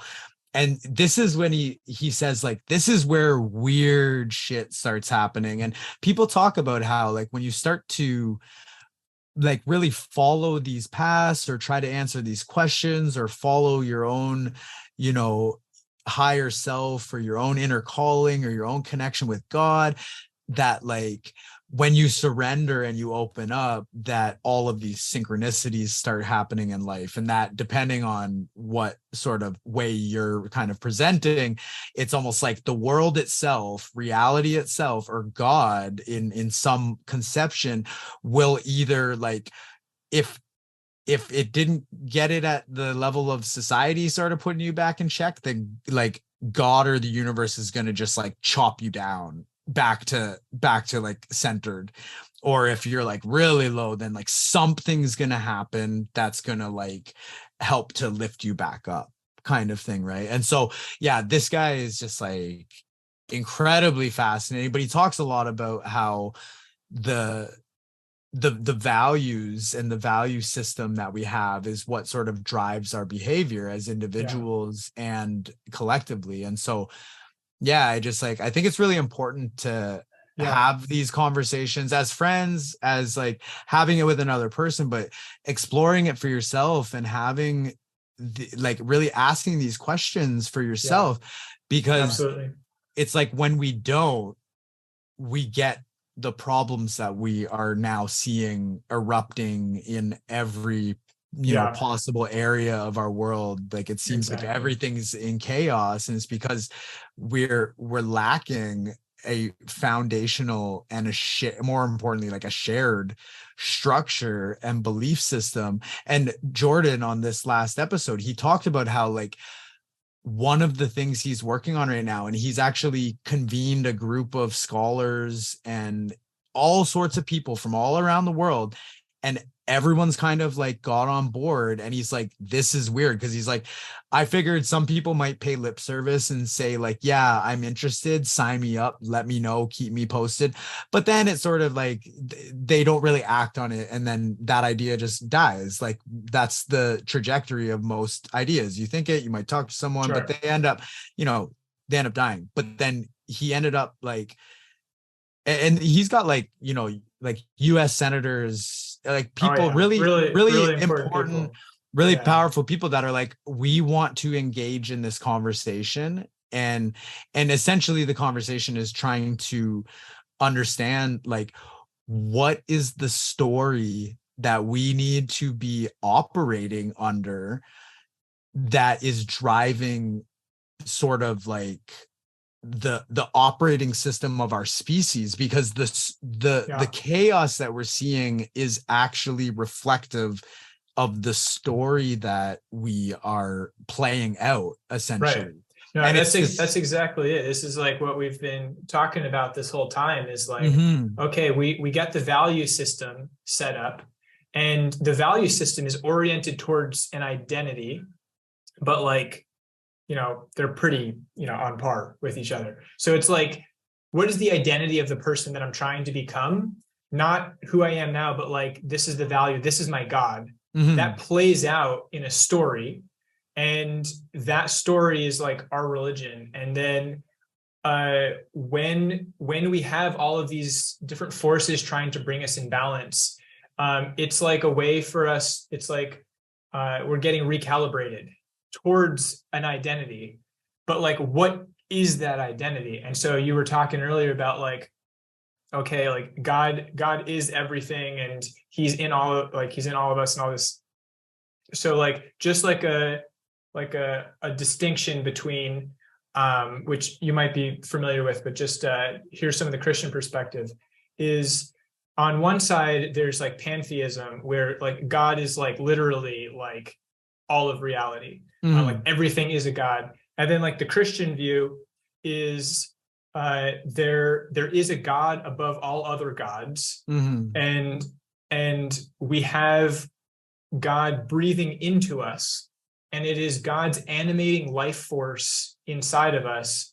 which the Christian term is the Holy Spirit, who speaks inside of us, and that is God in all of us, where we're able to connect with him. And this is that like that unifying piece that brings all of us together into this common humanity. But it's really like we're all back oriented towards the God above all gods, and having this life animating force in us is like, okay, we can listen to this force. Some people call it their conscience.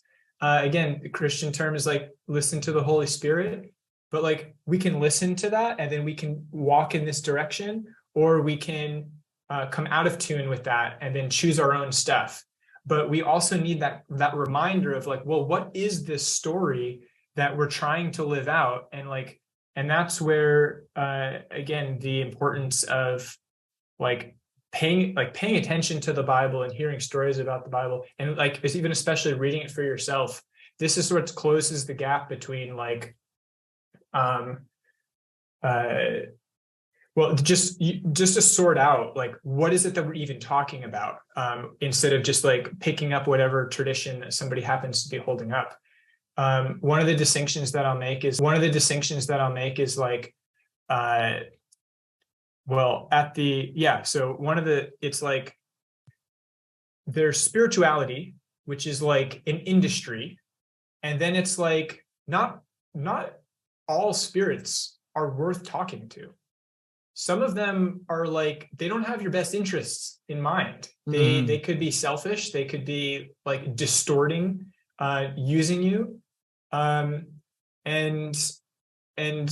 that's something to pay attention to. And so it's like, okay, well, if there's other like whatever the language is, if there's other gods at play that are competing against each other, if there's spirits at work, if there's different political forces at play manipulating me to do something because of my subconscious upbringing and like wherever I was, like it's all of these unseen powers that are at play, like trying to shape us into a particular person in a particular direction. And we need to be reminded about like, well, what is this story? And so as we're like navigating this, the way that some of these like stories really start to form is they define the problem in like a certain way.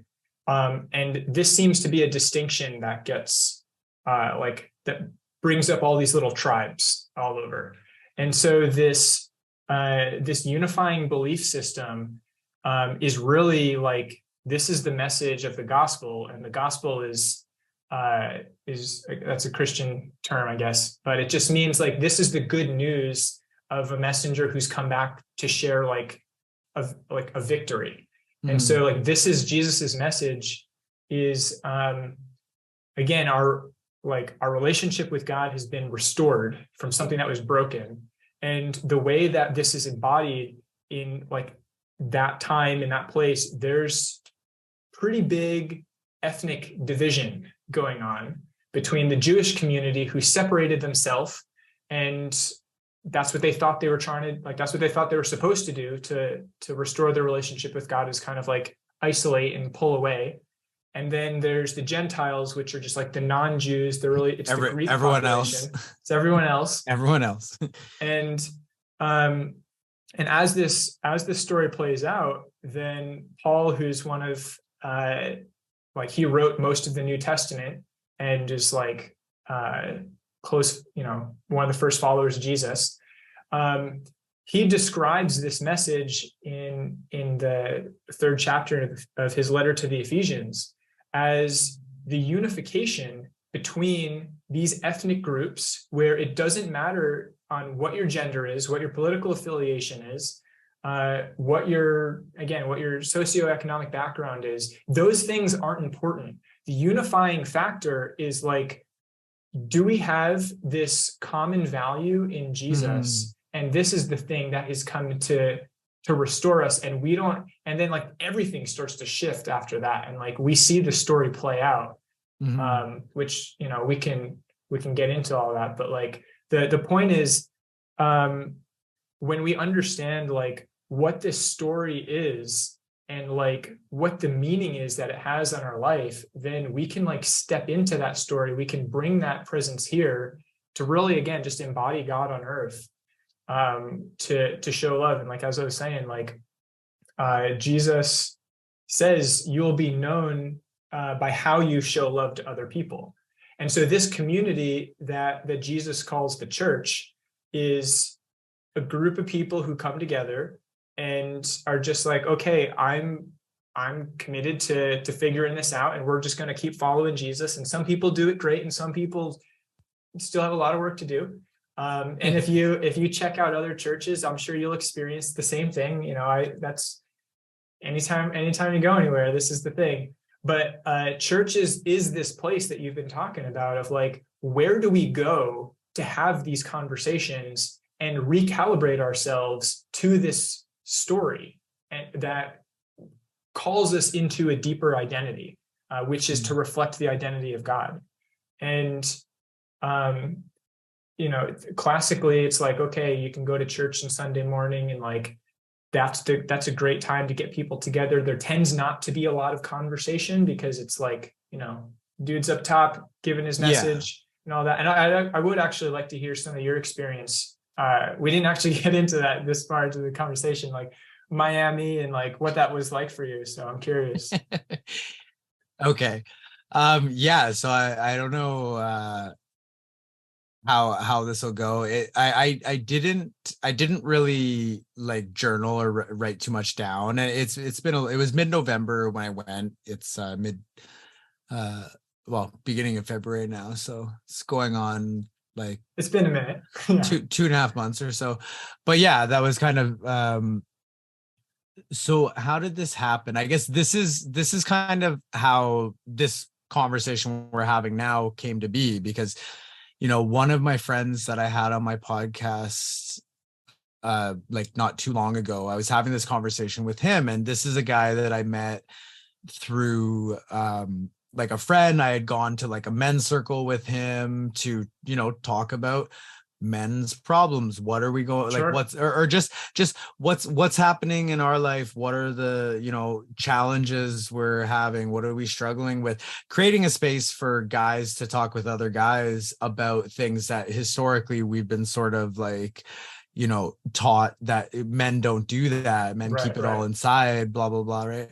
And he is somebody that I know also has gone from being kind of like more spiritual and into psychedelics and having like this spiritual connection to sort of the universe. And he started praying. And so he was praying to the universe basically, and like the stars and the planets. But eventually he got to a point where he's kind of like, this is too abstract. Like, I don't want to pray to the abstract universe or the stars or the planets. Like, so he started wanting to like pray to God. And I even in that conversation was talking to him about a few years ago, I came out as bisexual, and that was hard. And so we even had this conversation about like, well, it's almost like, even if it's, especially in the culture we've grown up in, like I've said, there's all that cultural baggage around having these conversations, around the even singular use of like the term God or Jesus or Bible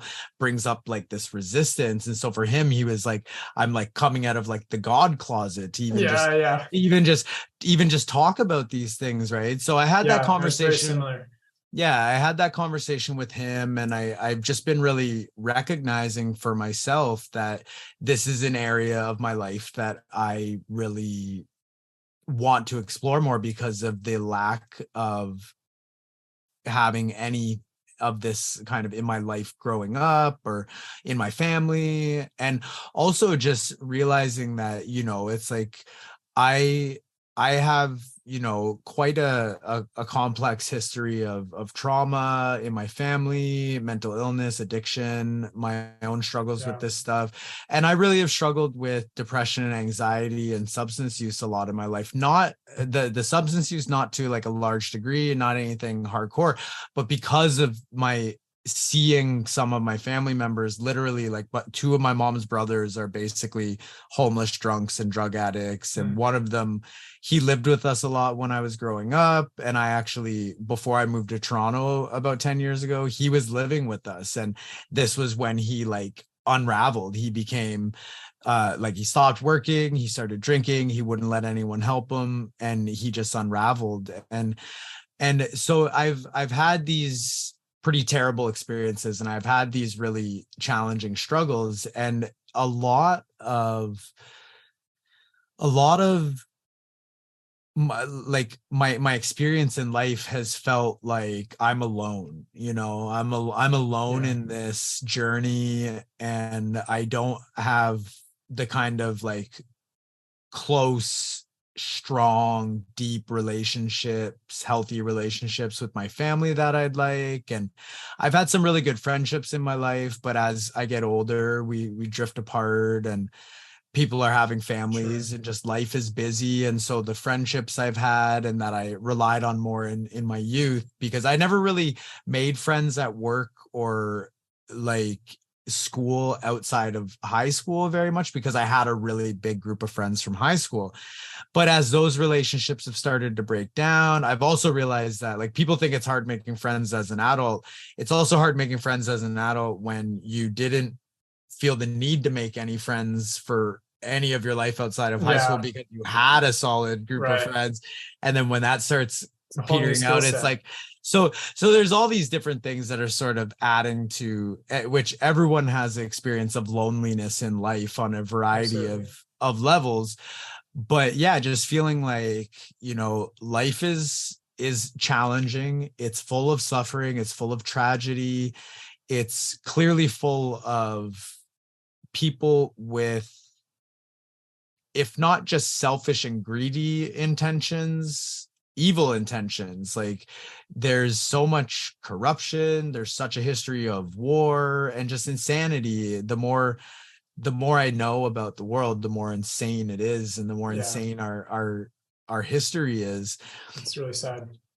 And so it's like, you hear about, and I've heard about so many people who have, whether they've like become sober or not, if there was a struggle at all with any type of like substances or anything, a lot of people talk about how like they didn't really like get their lives together until they found God or they found Jesus. And so that's like another thing that I've heard periodically throughout my life that's sort of been like piqued my interest a little bit. And so again, this is kind of just like a following this interest. Like I think there, like I said, there's so much depth, and like this conversation can go into every single facet of what it means to be human, and even just the existence of the world itself, that it's like I've been following this path to explore my interest in my beliefs in this conversation, spirituality, religion, God. And yeah, so basically like the going to Miami. So I ended up going on a trip to Miami mid-November because this guy that I've been following online for a number of years now, his name's Yahya Bakar, and I really like him. He kind of started out as like a motivational speaker. He did like a training with Tony Robbins, and he became like a really successful like public speaker, motivational speaker.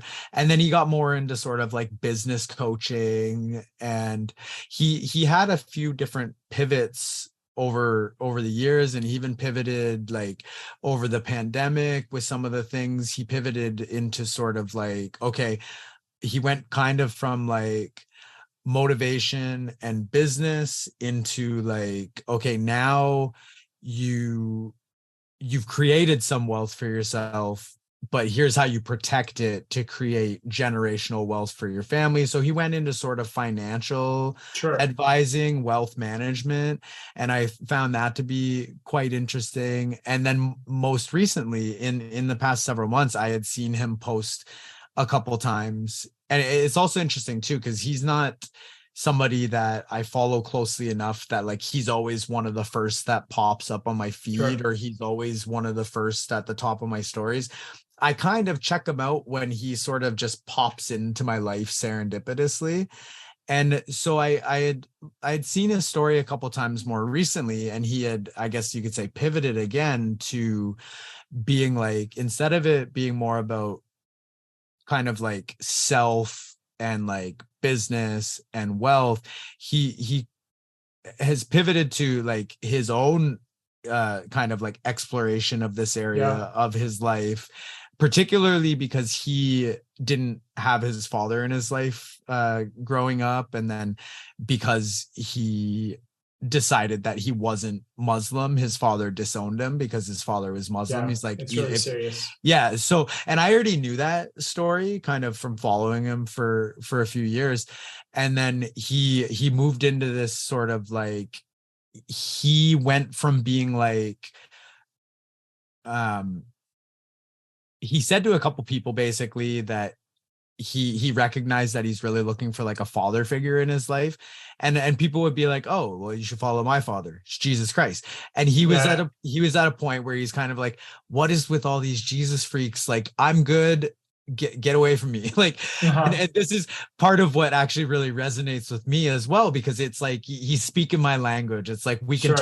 we can talk about these things while also still leaving room to joke around and be kind of Right. Right. like he's like, just I never thought I was going to come down this path, and even just a few months ago I was telling like these Jesus freaks to take off because it's like it's not for me.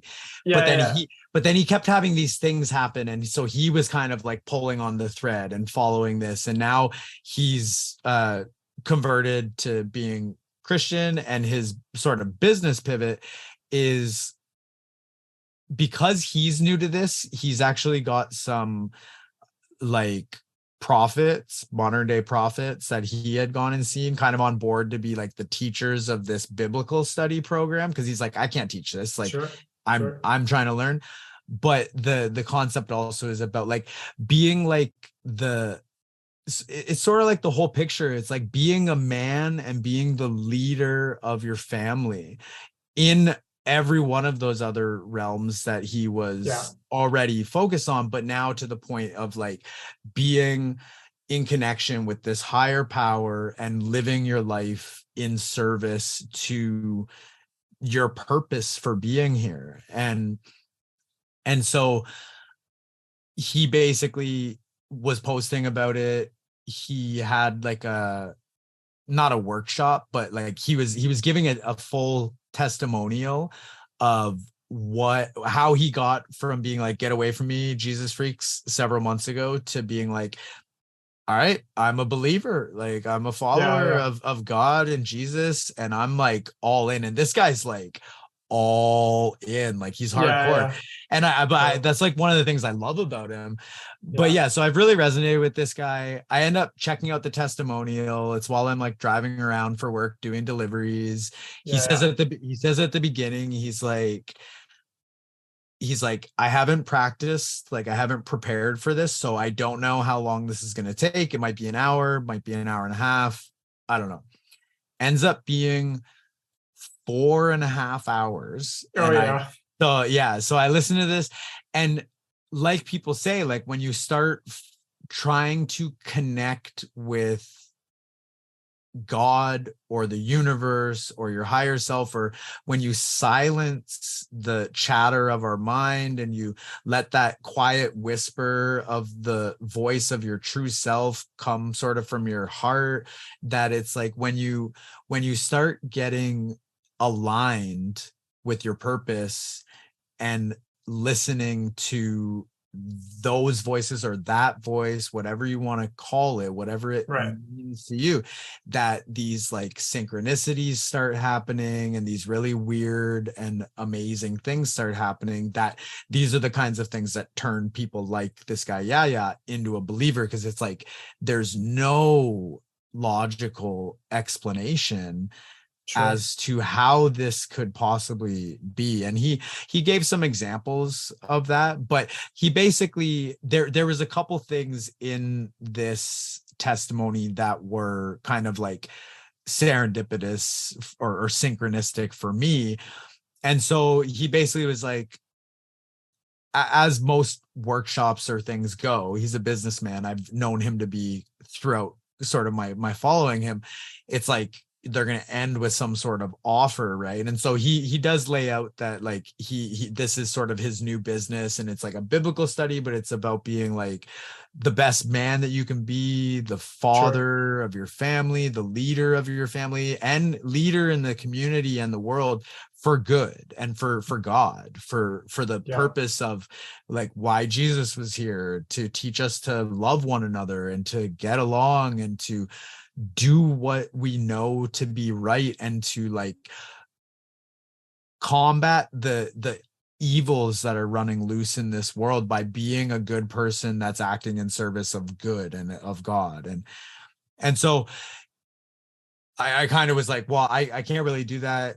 I might like to, because I'm interested in exploring this, but I can't afford the, like, you know, the price tag, monthly Bible study thing that he was doing. But he said, but there's a free thing as well.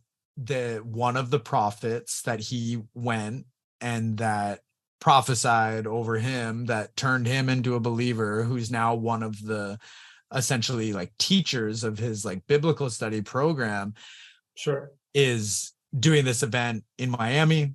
It's a free event. You just got to get there.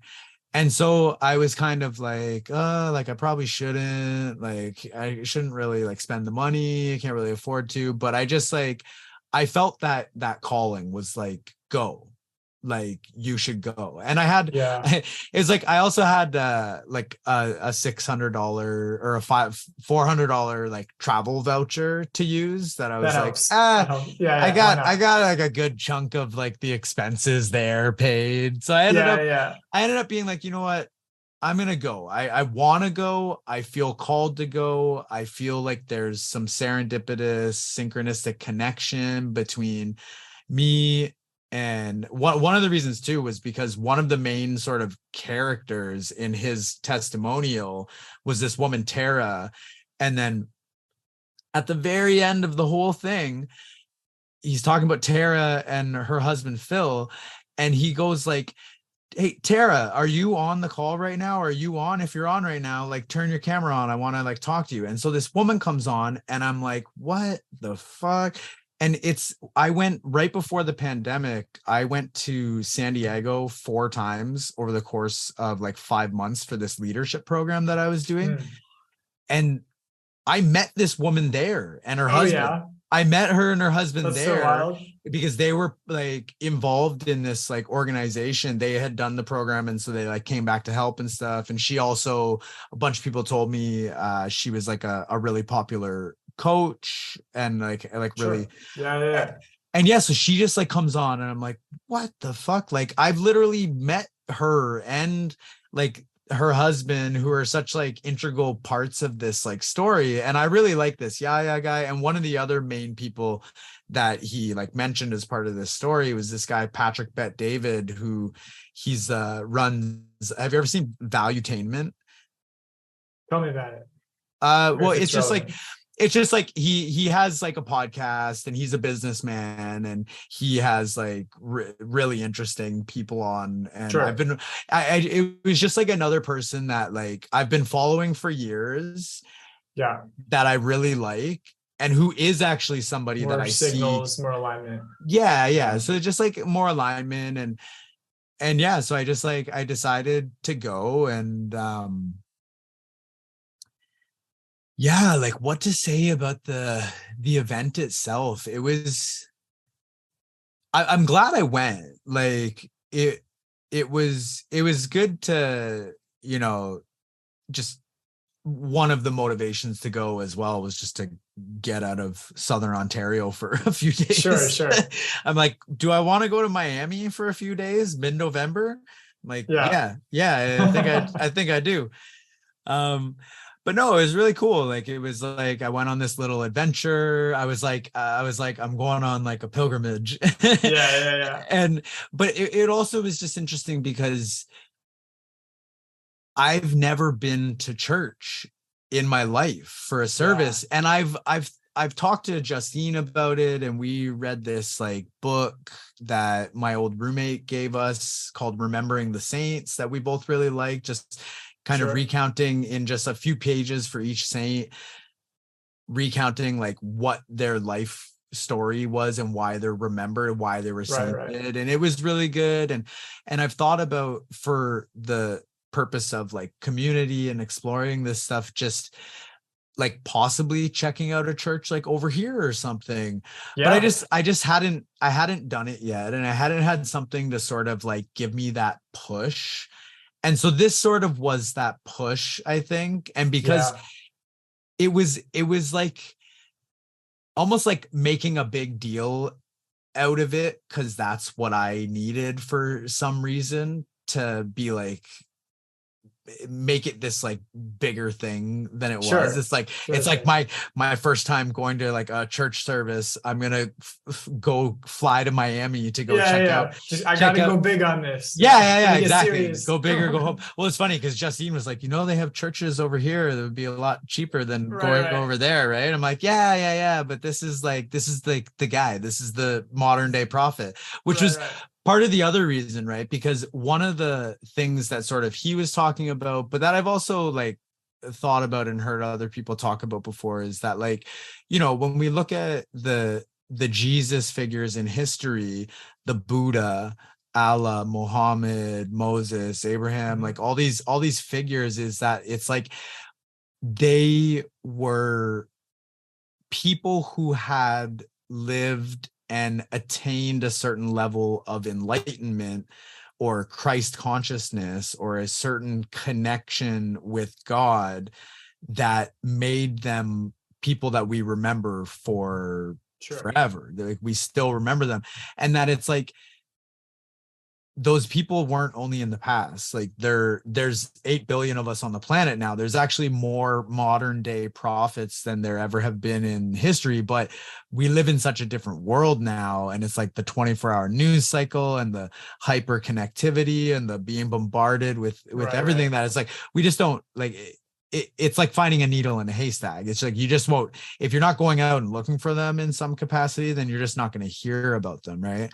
So I also sort of had it served up to me that, okay, well, here's a modern day prophet that essentially converted this guy who was like, fuck off, Jesus freaks. And then he's like, no, like, I'm full blown in now.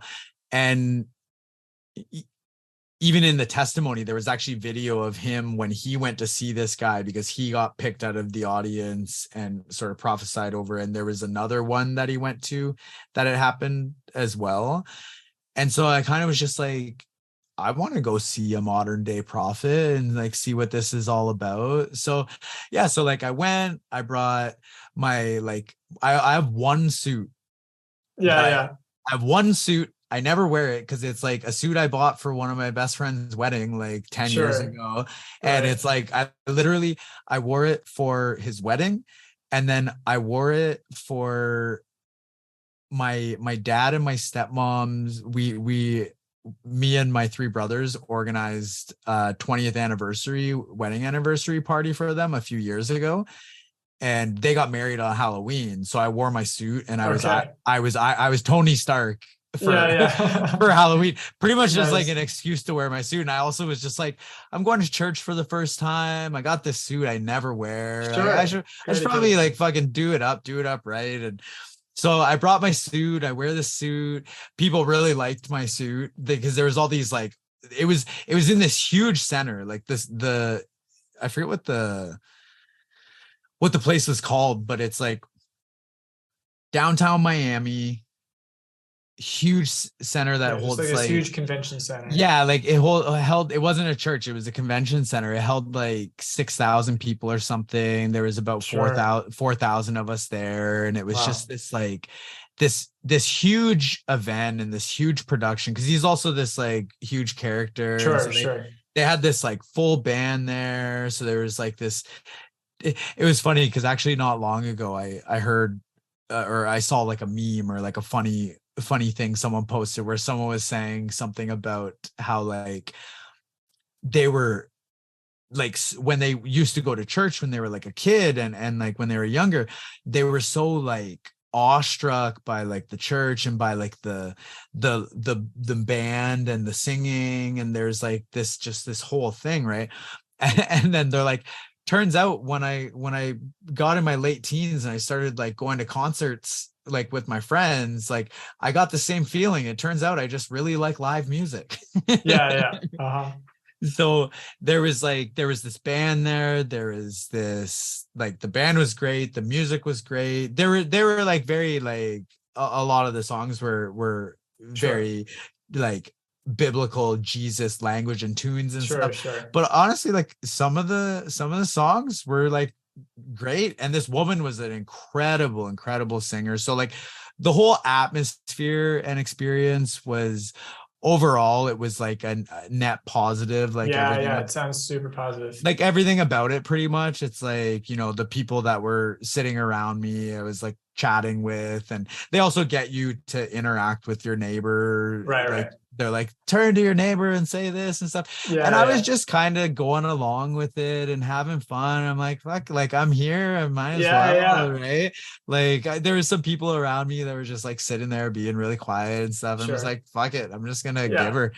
And yeah, it was like, oh, it was cool too because you know, out of how many people were there in this huge place, like within like 2 minutes of like walking, getting into the convention center, finally, I run into Yaya.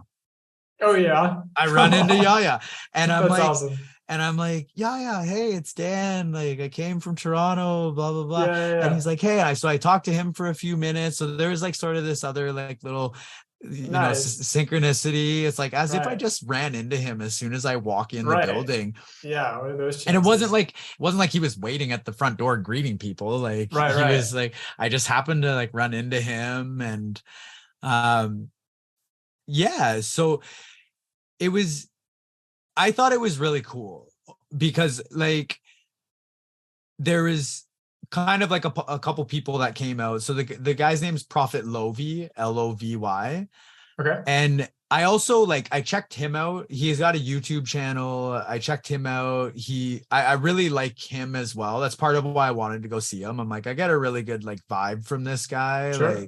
Like I think he looks cool. He dresses really stylish. He sounds cool. And yeah, so a couple people open up for him, and then he comes out, and then he gives the service, and he's talking about God and Jesus and the Bible and some of these stories, and um you know, like the burning bush that Moses saw and like what that means. And there was a few different things that he talked about that I just found to be really interesting, and like really it's hard to like really remember a lot of the Sure. details, but I guess like, yeah, it's tough because it just, you know, it's like a Right.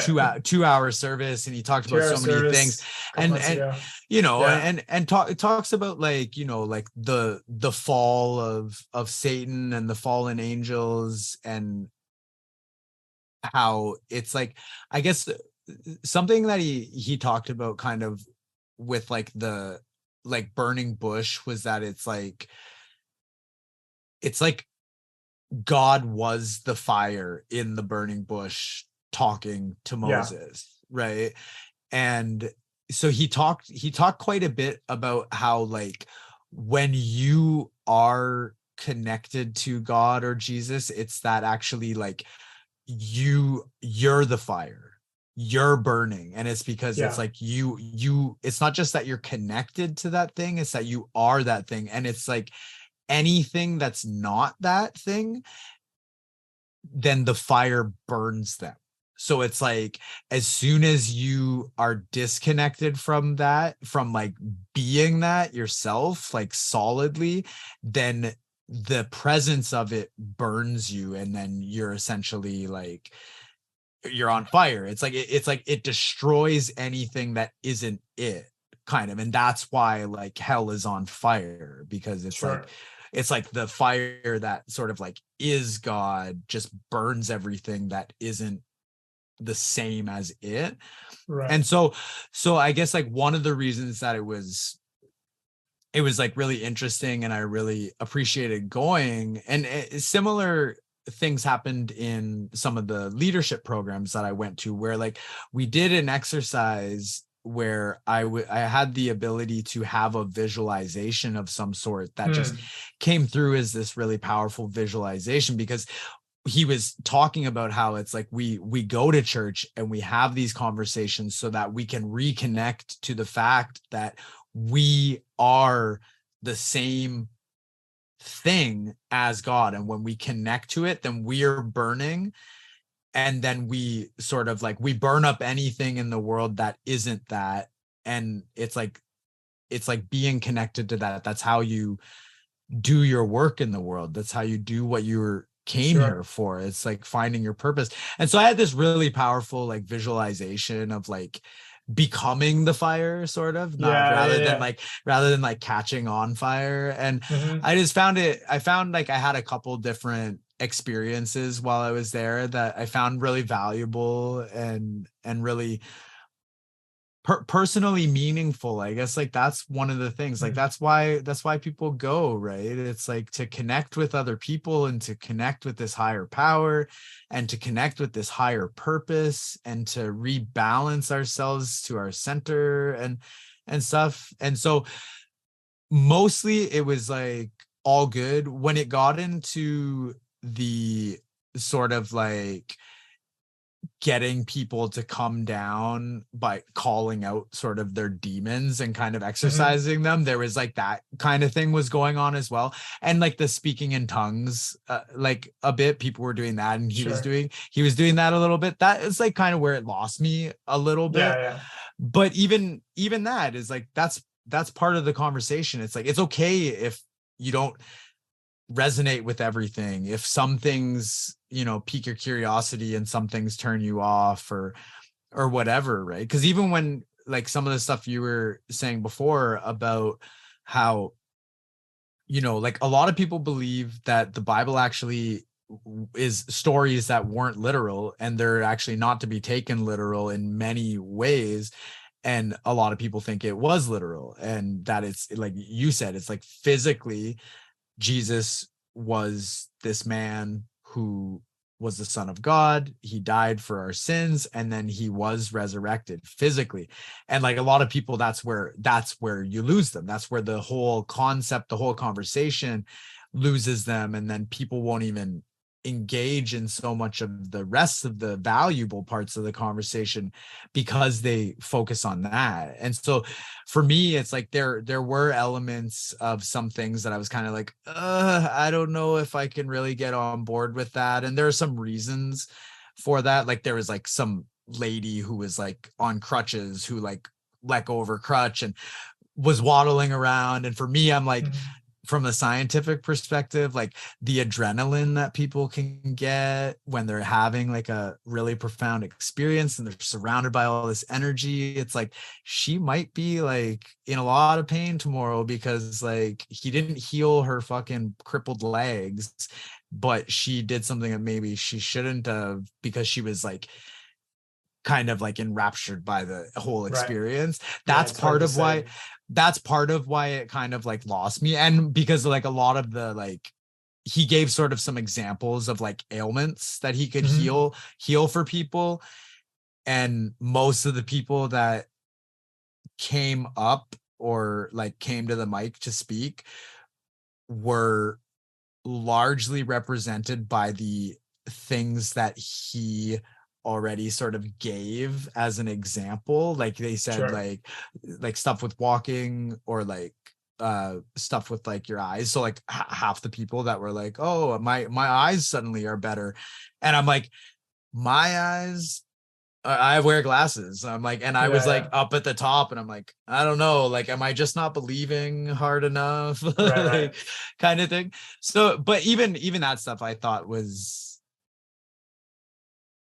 it was it was interesting, and it was a valuable experience, Yeah, and yeah. I'm glad that I went. And yeah, it's just like there are, some more questions that I have, and it's one step on the journey to continuing to explore this area of my life that I'm finding to be more and more necessary for me, and it seems for like the culture at large, right? Yeah. Absolutely. I really appreciate you walking me through your experience about that. Like I just loved hearing the story and like what caught the interest and everything, and just overall, yeah, a lot of like net positive out of Yeah, that. So that's really exciting. yeah. Yeah. Thank you. Yeah, thank you for listening. There's yeah, yeah. I took a couple notes down on some things here too. Like um, but I think I might say like out of the um like just overall, it sounds like as a summary, you were initially following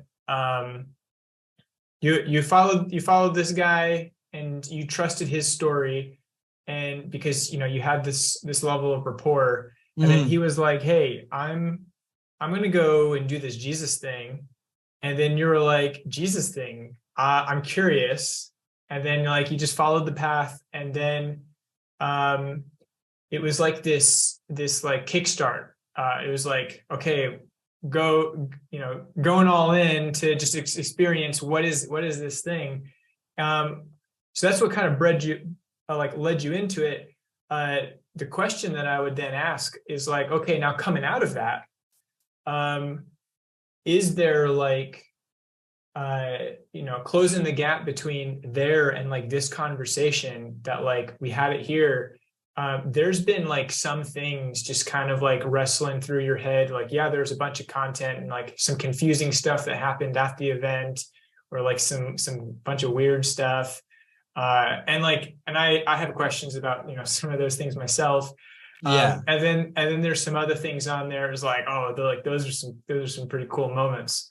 But like, what was like the thing like kind of just kept turning over in your head, or just like kept up the question to say, you know what, 2.5 months later after that experience, it's worth getting on a call and like having a conversation here. Well, I mean, we initially talked about having this call pretty close to me getting back from Right, right, that. right. So the length from then to now is us sort of coinciding, getting the Yeah, yeah, call but like set up. besides the schedules, like what's happening inside your head? Well, I think I already rather than sort of like coming across Yaya and his sort of pivot into this area, pushing me further along the path of piquing my interest to explore this further. It's like I already was on that path myself, and having that conversation like with my buddy I had on my podcast Yeah, yeah, before. yeah. And so it's like it's an area of my life that I've recognized that I want to explore, and I'm feeling some sort of lack in some ways. And rather than just lack, just feeling like it Well, seems like it's this like you were saying, it's like the God-shaped hole is mhm, being explored, and I'm able to step into this area of like, is it okay to talk about God? Like, can we do that? yeah, And yeah, then well, that like, is part of it. yeah. And Yeah, well, then and yeah. So like getting into like, okay, so if we're allowed to talk about this kind of stuff, like how deep does this go? Like it's super far reaching, but like yeah. let me try to feel around a little bit and get my bearings, and like, okay, how do I kind of move forward which way should I even be walking in, maybe? Yeah, well, that's like a big part of it, because I have had this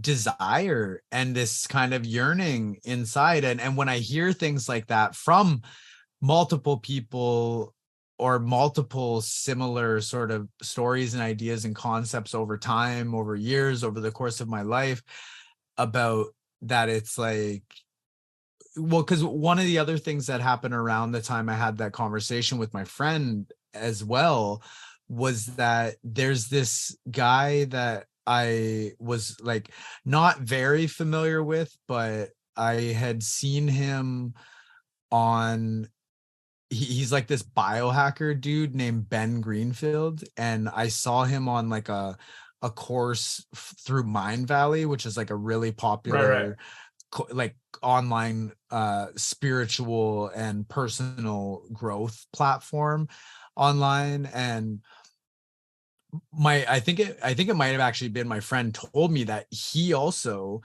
had made this pivot recently from all of his like biohacking stuff that he was doing to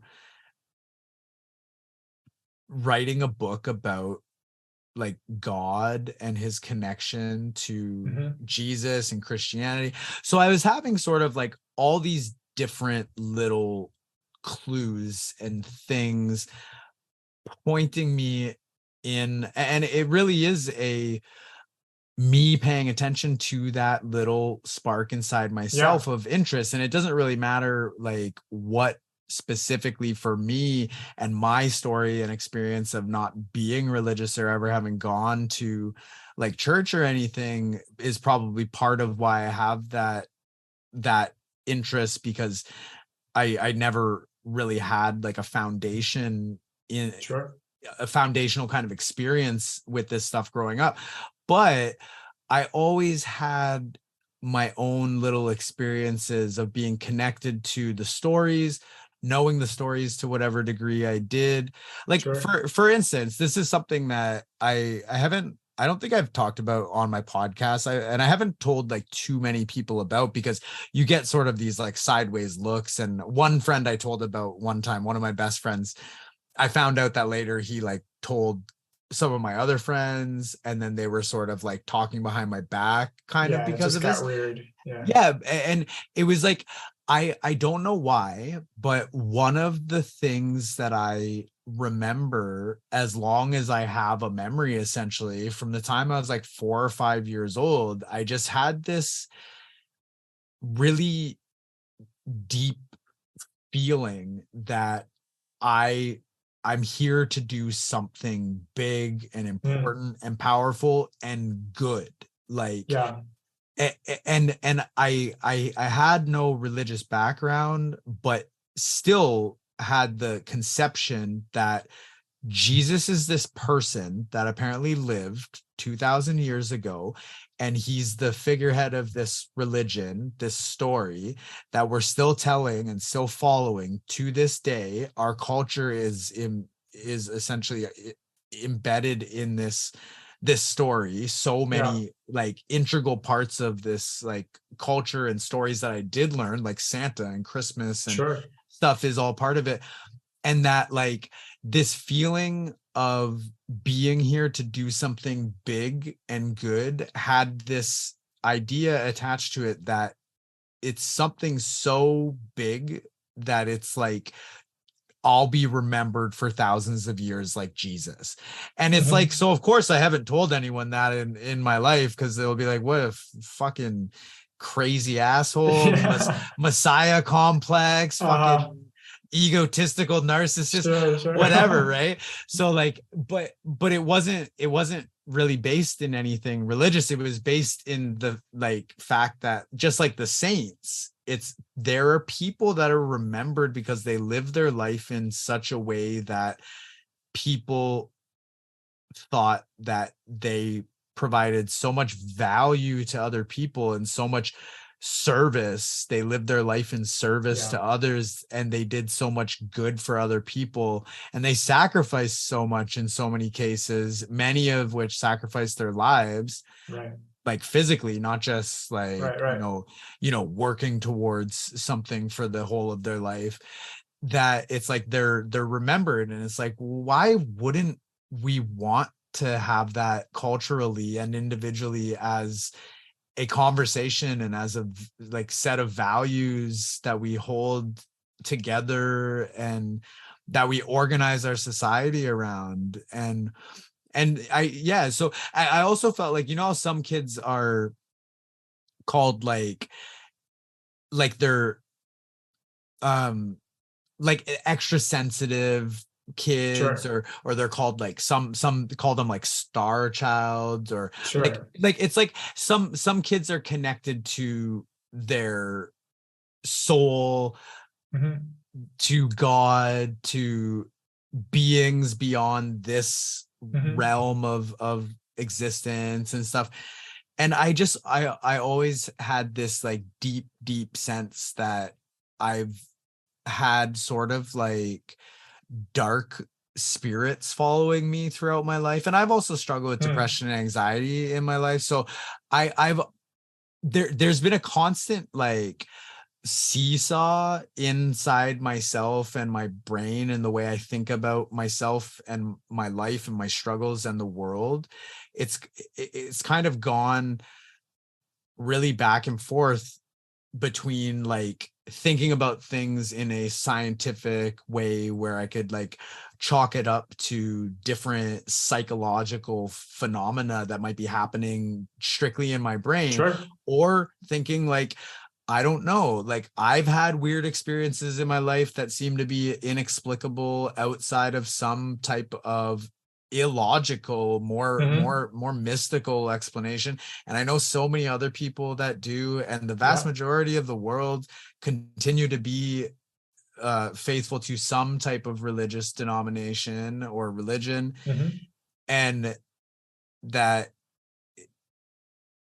yeah, Yeah. I've so And why like not it feeling. being both too? Yeah, well, exactly. And Yeah. I think it is. And it's also just like thinking about it as like, well, these are just different like lenses and different languages to Hmm. explain the same, human Right. experiences and phenomena. And so for whatever reason, I've always felt sort of like I've had these almost like dark spirits or entities clouding me in my life. And maybe that's because I've like struggled with depression, but I've also felt like I haven't been afraid of it in a like um metaphysical sense, because I've always just had this feeling like, well, if there's dark entities, and I guess like part of it too is just like learning about angels and demons and God and the devil and heaven and hell. Like those are stories that we all hear. It doesn't matter what religion Right. you're part of.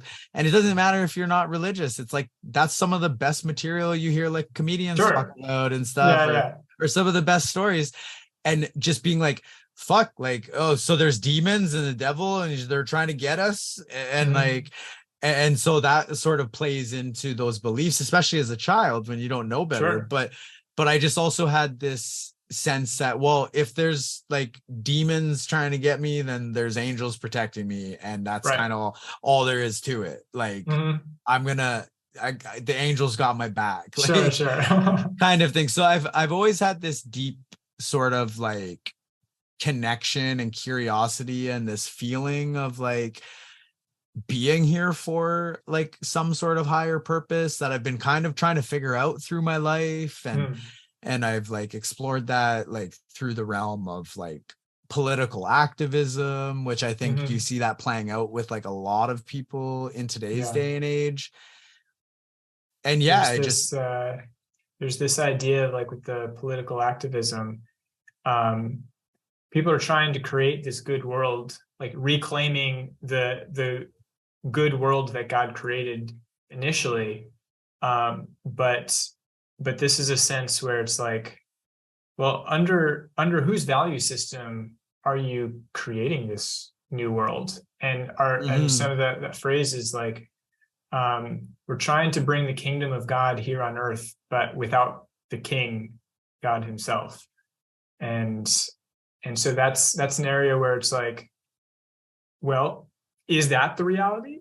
Or like, are they this, like, where are they the same and where are they different? And like, how do I step into that experience? And like with these, the angels protecting you, and then the demons coming out, and like what's the relationship with like depression and all this kind of stuff? And I got all these inner passions battling inside me, and like which way, how do I make sense of all of this kind of stuff? So it's like this whole complicated world that we're in. And Yeah. And this is like, this is the human condition, Yeah.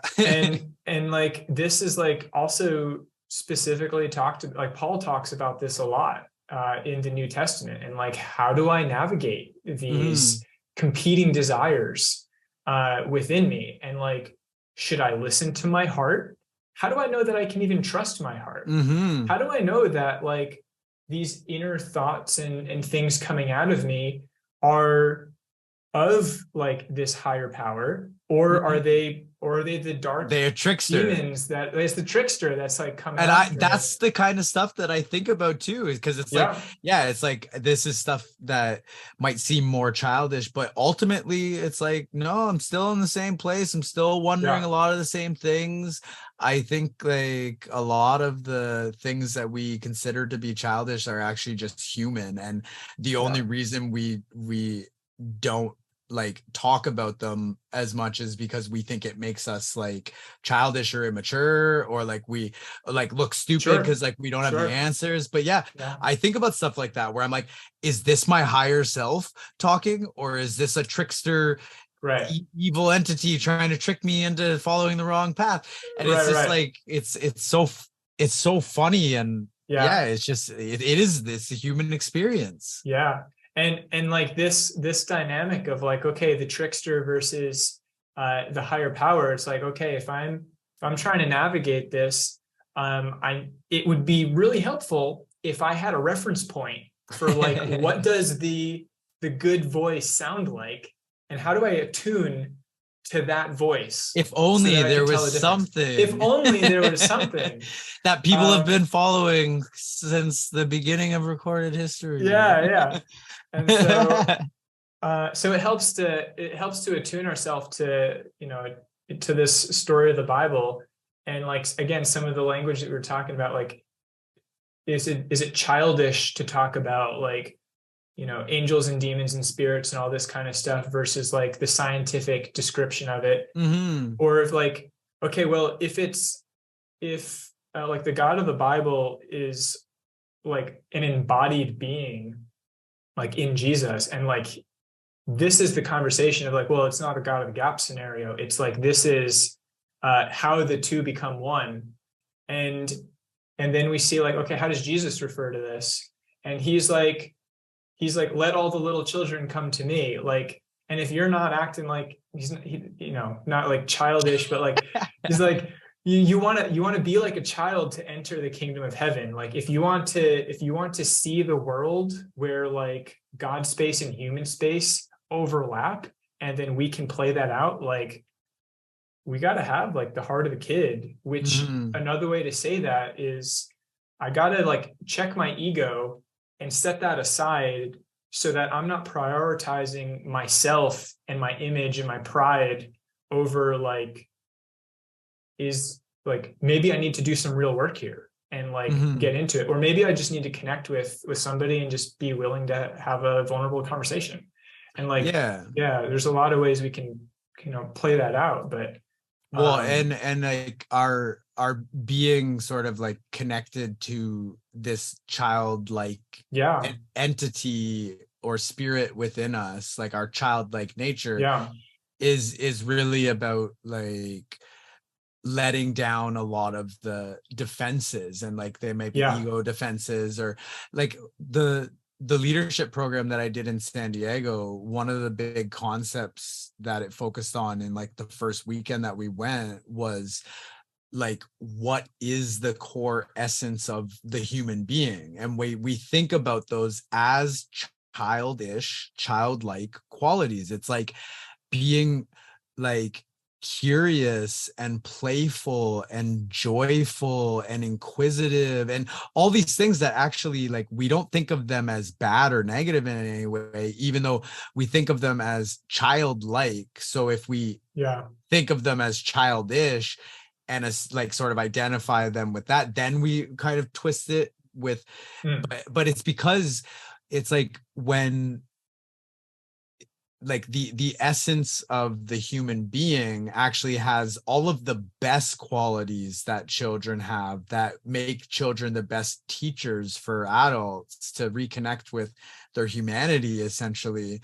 And that it's like when we grow up and we get hurt and we get traumatized, we build all these defenses around our core essence that make it so that we're always kind of have this like shield around our core essence to protect ourselves from getting hurt, that we become so disconnected from our core that a lot of the suffering that we experience individually and how that plays out larger into like our relationships, our communities, and into the world is like, you have like the whole second weekend was the whole first weekend was kind of like about defining like what that core essence is that ultimately we want to reconnect with in order to become aligned with our highest purpose and our path and our highest self. Because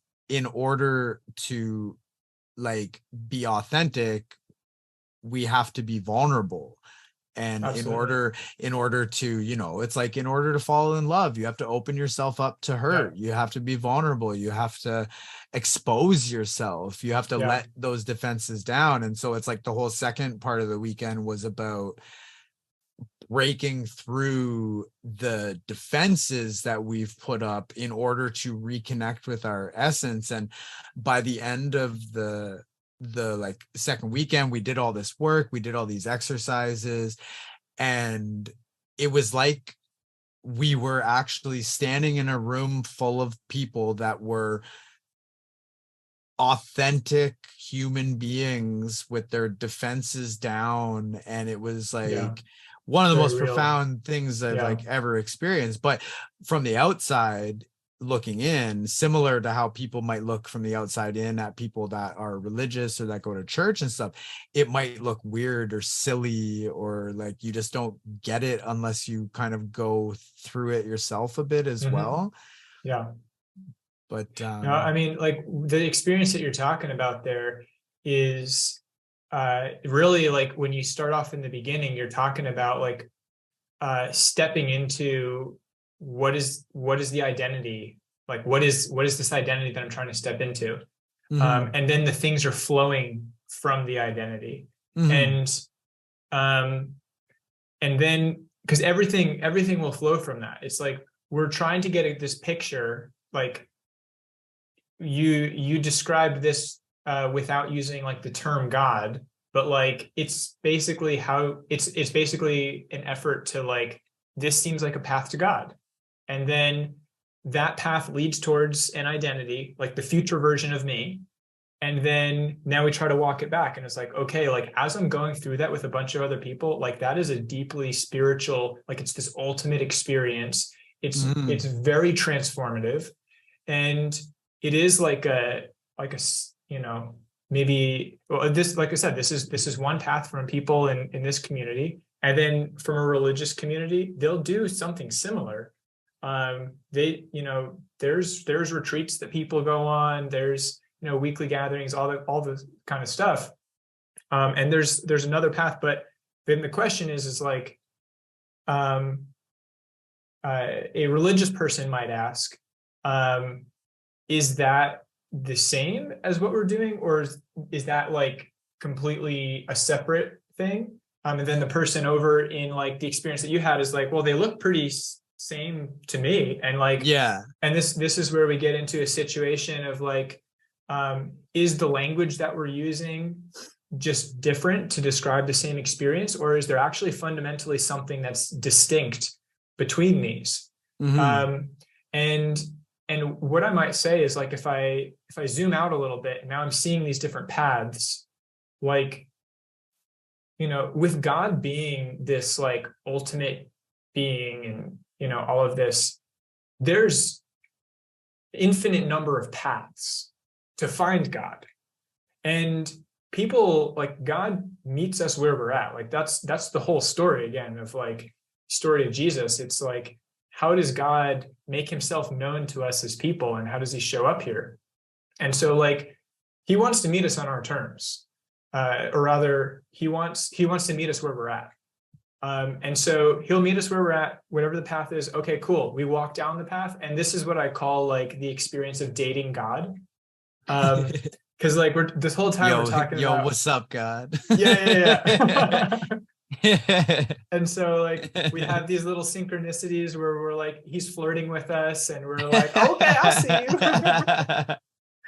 And like, we're just, we have these little dates that we go That's so on, funny. just like walking out in the park and nature. And like, some people, like, they just need some music. Some people, they like need to like read the wisdom literature and get that meditative reflection. And so like, we have all these like different dating experiences that we have to like understand the character of God. And then the thing that becomes distinct is like, okay, I followed this path. Maybe I've been dating God for 5 minutes. Maybe I've been dating him for 50 years. Like, the point is like, we're on this journey. And then at this threshold, it's like, okay, at some point, I'm going to need to make a decision on, will I continue to prioritize this person, the identity of this being, above the identity of something else? And that's really the distinction, is like, okay, who is the foundational pillar that orients all of the other things? And so for the Christian, like for me, this is the person of Jesus. And then understanding, how did Jesus live in the world, and like understand his story, and like, how can I be more like that? And then building everything else from there. Like, that's what I would call like that marriage commitment moment. And it's like, okay, I've married Jesus as like, okay, he's the identity of the thing that I'm stepping into. And then there's, I've been using the word identity a lot, but like, and like culturally, it seems like identity is mostly talked about in like a sexual context, but like, there's so many facets and like of our race identity and stuff. But yeah, like our identity is everything that makes us up, our whole value and belief system. And it's everything about us. It's everything. Yeah, it's everything about us. And it's completely transformative. And when we can calibrate our identity to the highest value, where we say like, okay, I'm trying to calibrate myself to Jesus as like the God above all gods, then what are the things that happen to me as an overflow from there? And then that's going to open up like, okay, what does that mean how I show up at work? What does this mean for how I conduct myself in my habits, my lifestyle routines, and like whatever that means, like the interest groups, like those are the overflow. But if the opposite happens, where it's like, okay, I and this is the path that like I feel like a lot of people go down, is like, okay, I'm gonna be in service to the thing that I feel like I'm on this earth to do, and that's my orienting compass, and it's like my interests, or it's my job, it's my career, it's like whatever that is. If that's the thing that orients all of the other choices, then your life might look different. It's likely to look different than if you calibrate everything from a different value set. And like, I know for me, that was something that like I still have to pay attention to, that I don't prioritize my desire to do good in the world and like the mission itself, and like and all of that with, am I just putting myself out there, or is this actually coming from a place of calibrating myself to Jesus? Because like, I'm not him. I try to be, but like I mess up all the time, I'm not perfect. But like, if I start from the place of okay, I'm gonna, I'll just group the interest in mission stuff as like work. If, or like finance, like whatever, it's like, if I start there, I'm going to reach a threshold where something's missing and now I have to go look for something else. Maybe I need more time. Maybe I'm looking for new relationships. Maybe I need to take care of my physical body and like I need to do these self-care things or these fitness things, whatever. And then eventually it leads back to the fundamental question of like, well, what was the thing that kickstarted all of this in the first place? And like, why does it all matter? And that's a question of faith. And they're questions, faith, questions of faith and religion and all this kind of stuff steps into a realm that science doesn't have the tools to answer, because science is designed very well to solve a different problem. And so we are always going to get back to those fundamental questions of like, okay, well, what is that core thing that sets the standard for like that knocks down all the other dominoes? And so yeah, again, for the Christian, that's like Jesus becomes that foundation. And before that point, whatever your path is, whether you're going down through work or you're going down through whatever, again, I just call them like they're dating experiences to eventually lead us towards a restored relationship of like a fully, deeply loving, committed God who wants to just be with us, not because of like what we did or like, it's not like I can earn it. I can't do enough personal growth stuff. I can't learn enough. I can't, do enough good in the world, whatever. Like, he made everything, it's like, that's not going to mean anything to somebody like that, but like he wants to be with us. He chooses to be with us. So. No, it's really beautiful. Like, and that's something that like Jordan Peterson says, that essentially what humans have done with the kind of like archetype of Jesus is create a like an ideal person that is like it's like the idea of like the perfect human who's completely in alignment with the creator, God, however we got here. It's like he is that, and he's like, it's like this idea that anytime we create an ideal, and the whole conversation you're saying about identity and how it orients you is super important, because it doesn't matter if it's a conversation about religion or your connection with God or Jesus, that's anything.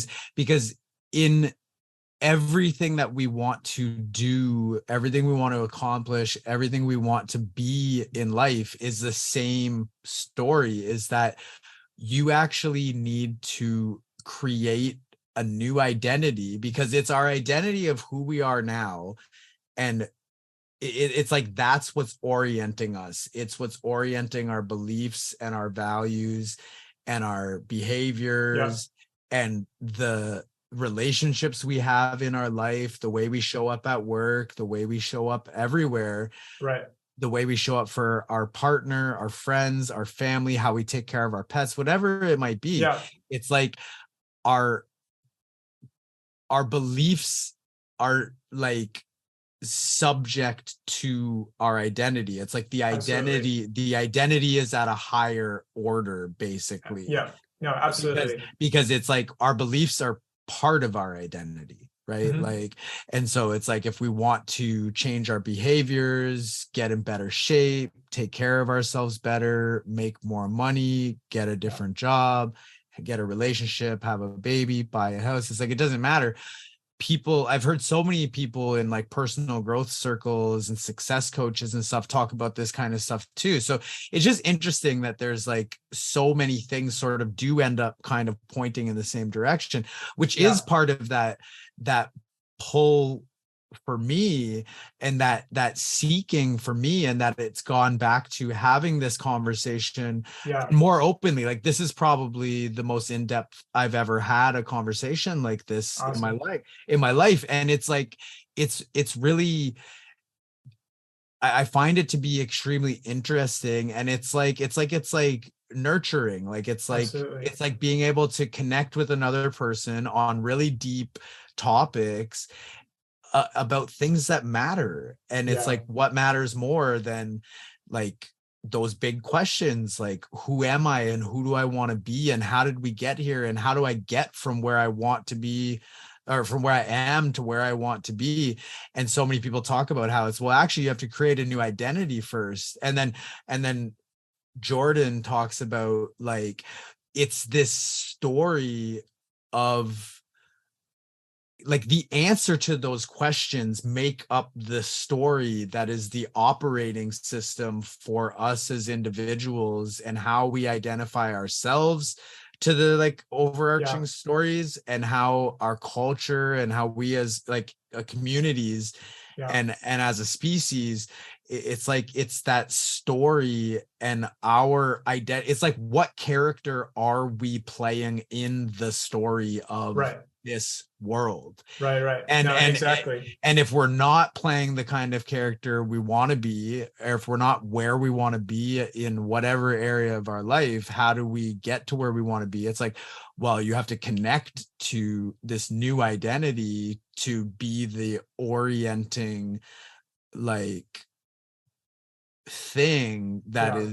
is sort of directing under the surface at the Right.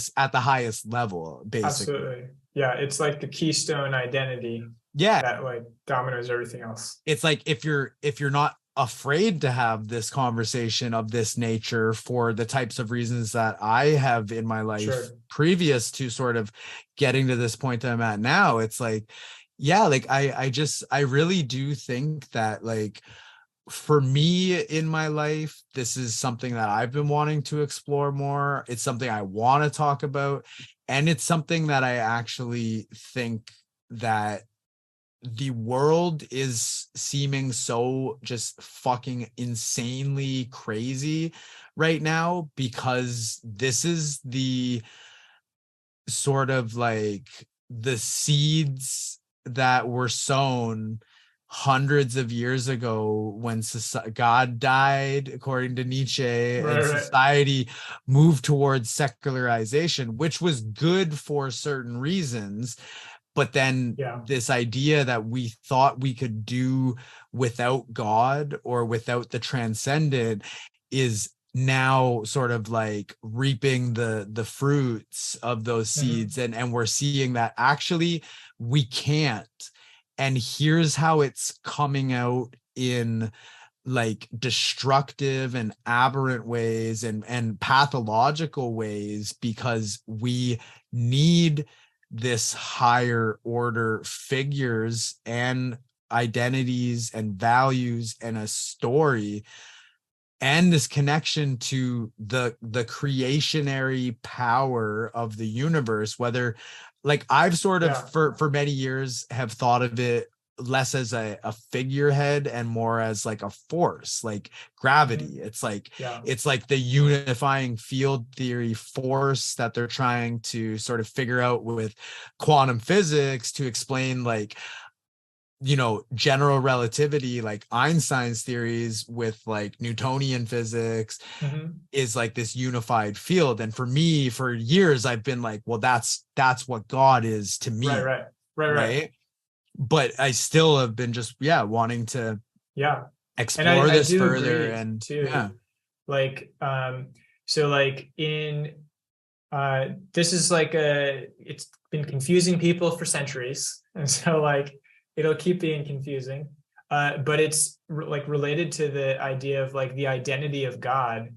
The common religious term is like, okay, God is a Trinity in the Christian tradition. And so the Trinity is made up of yeah, like God the Father, Jesus the Son, and then the Holy Spirit, right? And so God the Father is like this force of nature, that you're talking about. Like that is God. Like that's the God of the Hebrew Bible, like hmm, the Old Testament, all that.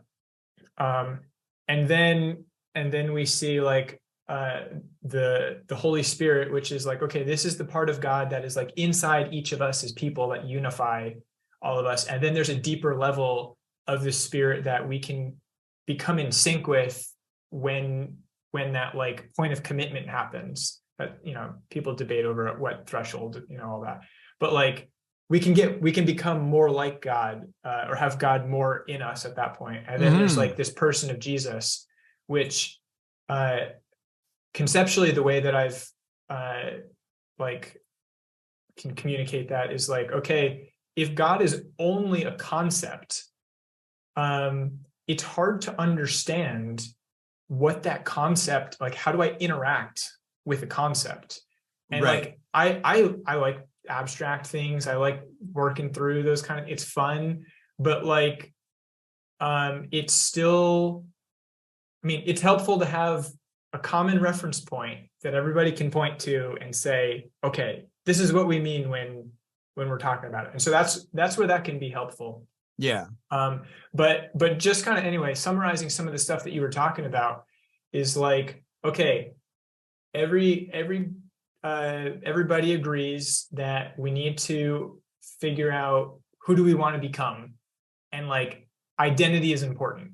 Mm-hmm. And then different traditions form stories around what is the path to that identity. And there's a lot of ways that we can do that. And there's a lot of really good ones too. Like I love digging into that stuff. I love to read and all that. And so like, okay, we can explore this. And so as we're just kind of going on our dating journey, then it's like, okay, when do we get to that?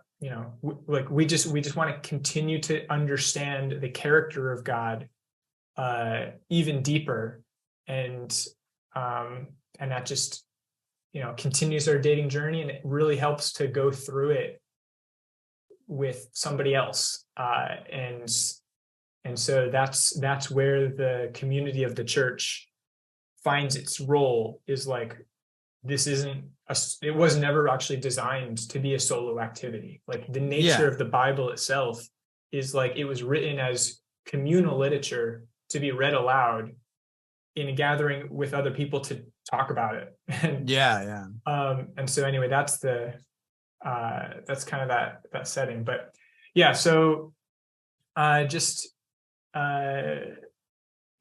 we're thinking about what is the identity that we're orienting towards, our beliefs are all tangled up in this, and our emotions, our thoughts are stemming from our beliefs, which turn into actions, and that's how we show up in the world. And those are pretty important things to be thinking about. For sure.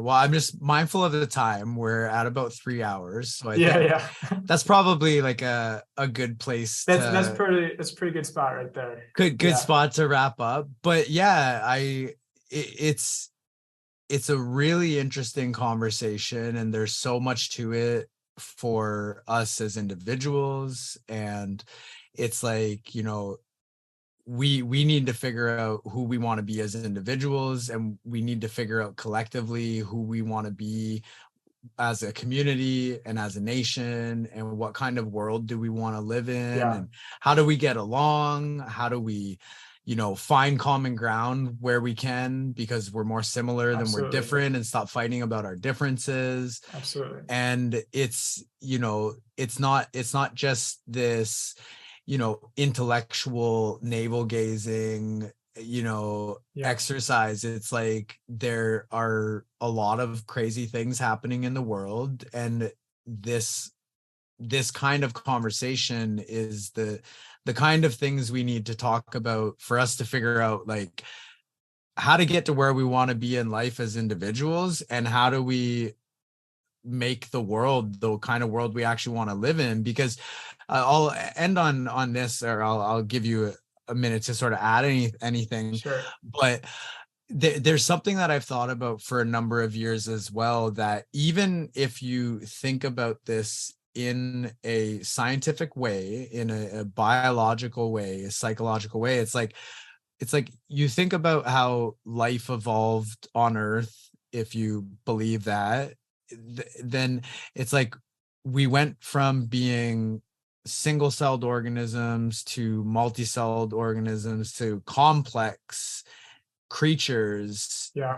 to highly advanced creatures like ourselves with consciousness and building all these tools and looking into the universe. And it's like we think, and our stories have largely sort of been like we've reached a peak of evolution and of humanity, and we kind of are like we've made it. Like there's nowhere else to go, there's nowhere else to get to.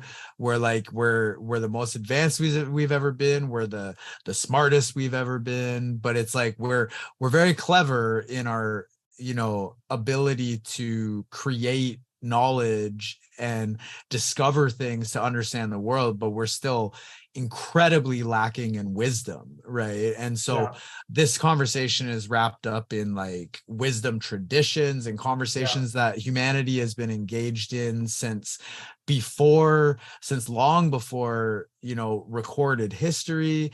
And even I'll put a link in the show notes for this one video by this there's this YouTube channel called Kurzgesagt, and they talk about how like, well, we should just add 10,000 years onto the calendar so it doesn't really fuck anything up. It just makes it more accurate for like when humanity really became modern with agriculture and with the building of cities, and the even before we built cities, we built temples and places of worship. So even while we were still hunting and gathering, and we weren't like staying in one spot, we created places of worship, right? So it's like this is so foundational to us as a species. And this idea that we've sort of reached this peak in evolution, and we're human now, we're so much smarter than all the fucking animals and blah blah blah, but realistically it's like we're not separate. We're still, ultimately separation is like this kind of like illusion of this 3D reality, that it's like it looks like you're you and I'm me and everyone else is themselves and all the animals are themselves and the mountains are themselves, but it's like we're all fundamentally part of the same structure of like matter and energy and like the space time, the physics of this reality. And so just like we have, you know, 100 trillion neurons in our brain with 100 trillion connections and whatnot, we all represent like a single cell, a single unit. This is something that Dr. Bruce Lipton talks about, who is really one of the pioneers in kind of bridging science and spirituality in like modern times. And he talks too about that. It's like, well, no, now we're actually trying to like, we are, but we're not good at it yet because we don't have the connection to this higher story and identity and awareness, that we're actually like individual cells in sort of this body of humanity. Like humanity's this super organism that we actually don't need to be like all of our cells make up us as an individual body, but us together, we're these incredibly complex brains, nervous systems, interacting with each other and interacting with the environment. And so it's like, not only do we need to like start to understand that we're one in this more fundamental way with each other and with the earth and with the creator of the reality that we live in, but that like we're this super organism, and the way that we show up as individuals and the way that we act out our identities and our belief systems and our like orienting like spirit that's kind of manifesting itself in this reality that we find ourselves in is that like depending on how we show up, it completely changes everything in our world. It completely changes everything in our Absolutely. reality. And I do believe that it's even like, if you think about it, like any group of people is essentially like an organism in and of itself, like a superorganism, right? Like Right. as a community, it's like you're a community of people acting towards a goal with a set of like beliefs that are sort of like operating. And I think that whether Earth is more like heaven and more godly, or whether Earth is more hellish hellscape, like maybe kind of like it is now in a lot of ways, and I mean, we more live that out. We're right, bringing heaven or hell into our world. right. It's like Um, it's not just this mental conceptual thing. It's like it actually is born out into the reality that we're living, yeah, based on how we're all showing up as individuals and how we're interacting with one another. So it's like similar to how like a corporation functions, right? Like a sure. corporation is not a real thing. It's this thing that only exists in the psychic realm, essentially, like because it's just like money. Money's Right, not right. real. We just Exactly. it's Money's it's not real. only it's only real because we agree that it's real. And Hmm. that's a belief that is not in the physical world, it's in our Right, minds, and it's shared through us, right? right. And so it's like a corporation is like it does, you know, some of the oldest corporations in the world are hundreds of years old. I think the oldest is like 1,000+ years old.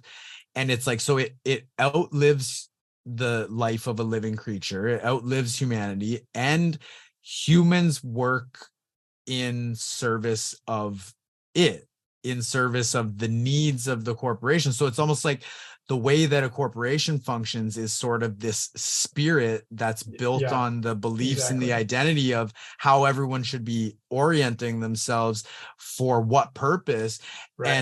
And we see that so many corporations are ultimately like they operate Tricksters. in a pathological ways because of the belief systems and the identities. So it's like this supernatural organization or like Yep. organism or entity based on how we are as individuals. And so Exactly. so yeah, it's like we can make this world really a lot more heavenly, a lot more like God, and like the ideal of what would a perfect human be that is oriented towards the highest values, like Jesus. Or we can be greedy and selfish and Yeah. short-sighted and hedonistic and, Right. you know, like animated by these like animating spirits that Right. Right. Right. are taking us to a world of chaos rather than a world Absolutely. of order, kind of Right. thing, right? So Yeah. No, absolutely. Yeah, because these um just kind of like in our day-to-day level as humans, we're talking about like the identities that we want to become. And then you kind of like zoom out a little bit and it's like, okay, well, if we just look at these not real corporations and entities and all this kind of stuff as characters, like they have their own identities with their own mhm. value system that are orienting how they show up and create change in the world. And we've seen the change that they're creating in the world and this disordered value system. um, it's like, you know, values are great. I can love certain things, but if I have my love, if I'm loving the right things but in the wrong order, I'm going to Yeah, create some problems.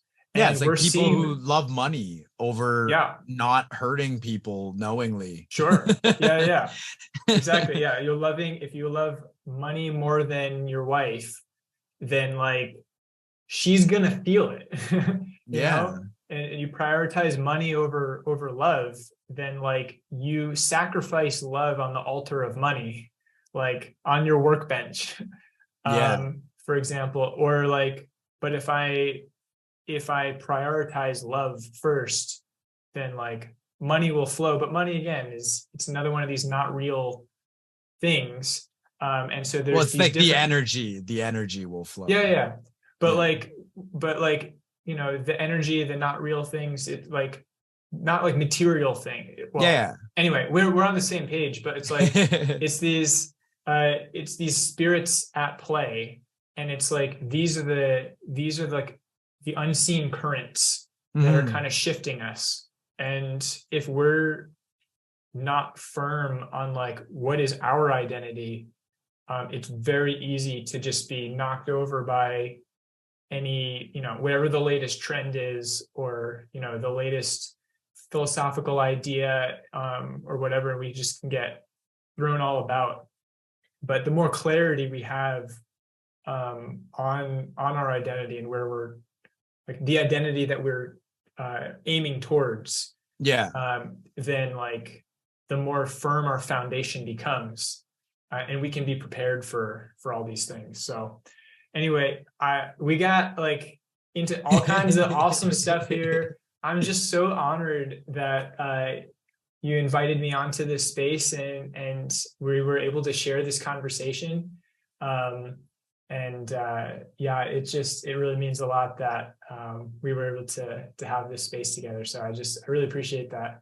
And Amazing, I look forward man. to hopefully many more conversations to come. And Yeah, for sure, man. This certainly won't be the last. And yeah, I really appreciate you coming on and sharing your stories and perspectives and your wisdom and your time. I really appreciate you agreeing to chat with me and to going as deep as we did. And yeah, thank you so much, man. It's my pleasure. It's been great. And yeah, we'll definitely chat again sometime soon. Yeah, sweet. All right, buddy.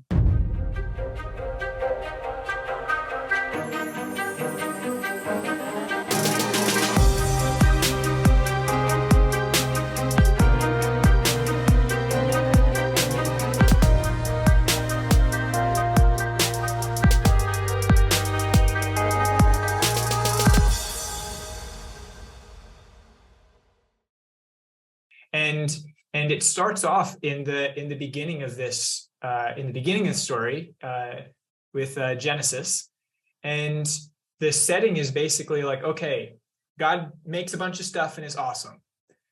After this, we have this beautiful garden. Thank you, God. Thank you, God. Really appreciate that. The version of the Bible that we have today, like, why is it here? Like, well, that was the most viral content at the time. And so it stood the test of time. That's cool. And I haven't been paying attention too much to time. So if we go for like, I'm just hypothetical, like random numbers, right? But like, if we go for like 4 hours, I don't expect you to publish a 4-hour episode. You break it up, or you use good parts, you throw out the rest. Whatever you want to do. So I'll play by your. I'll do my creative. I usually don't cut out much, unless like that break to plug my computer in and this part right here. But no, I'll if I split it into 2 episodes, that might be what I'll do. But you chop the pie up into however many pieces you want. We're a piece of that pie. Like, we're just a piece of pie, and we're part of the whole, right? And so it's delicious. Like, yeah, we're so delicious. What kind of pie are you? What kind of pie? Yeah. Not all spirits are worth talking to. Some of them are like, they don't have your best interests in mind. They could be selfish. They could be like distorting, using you. And that's something to pay attention to. Do I want to go to Miami for a few days, mid-November? Like, yeah, I think I do. Fuck it. I'm just going to give her. The angels got my back. This is the human condition. Yeah. it is the human experience. Dating God. Because like this whole time we're talking about, what's up, God? Yeah.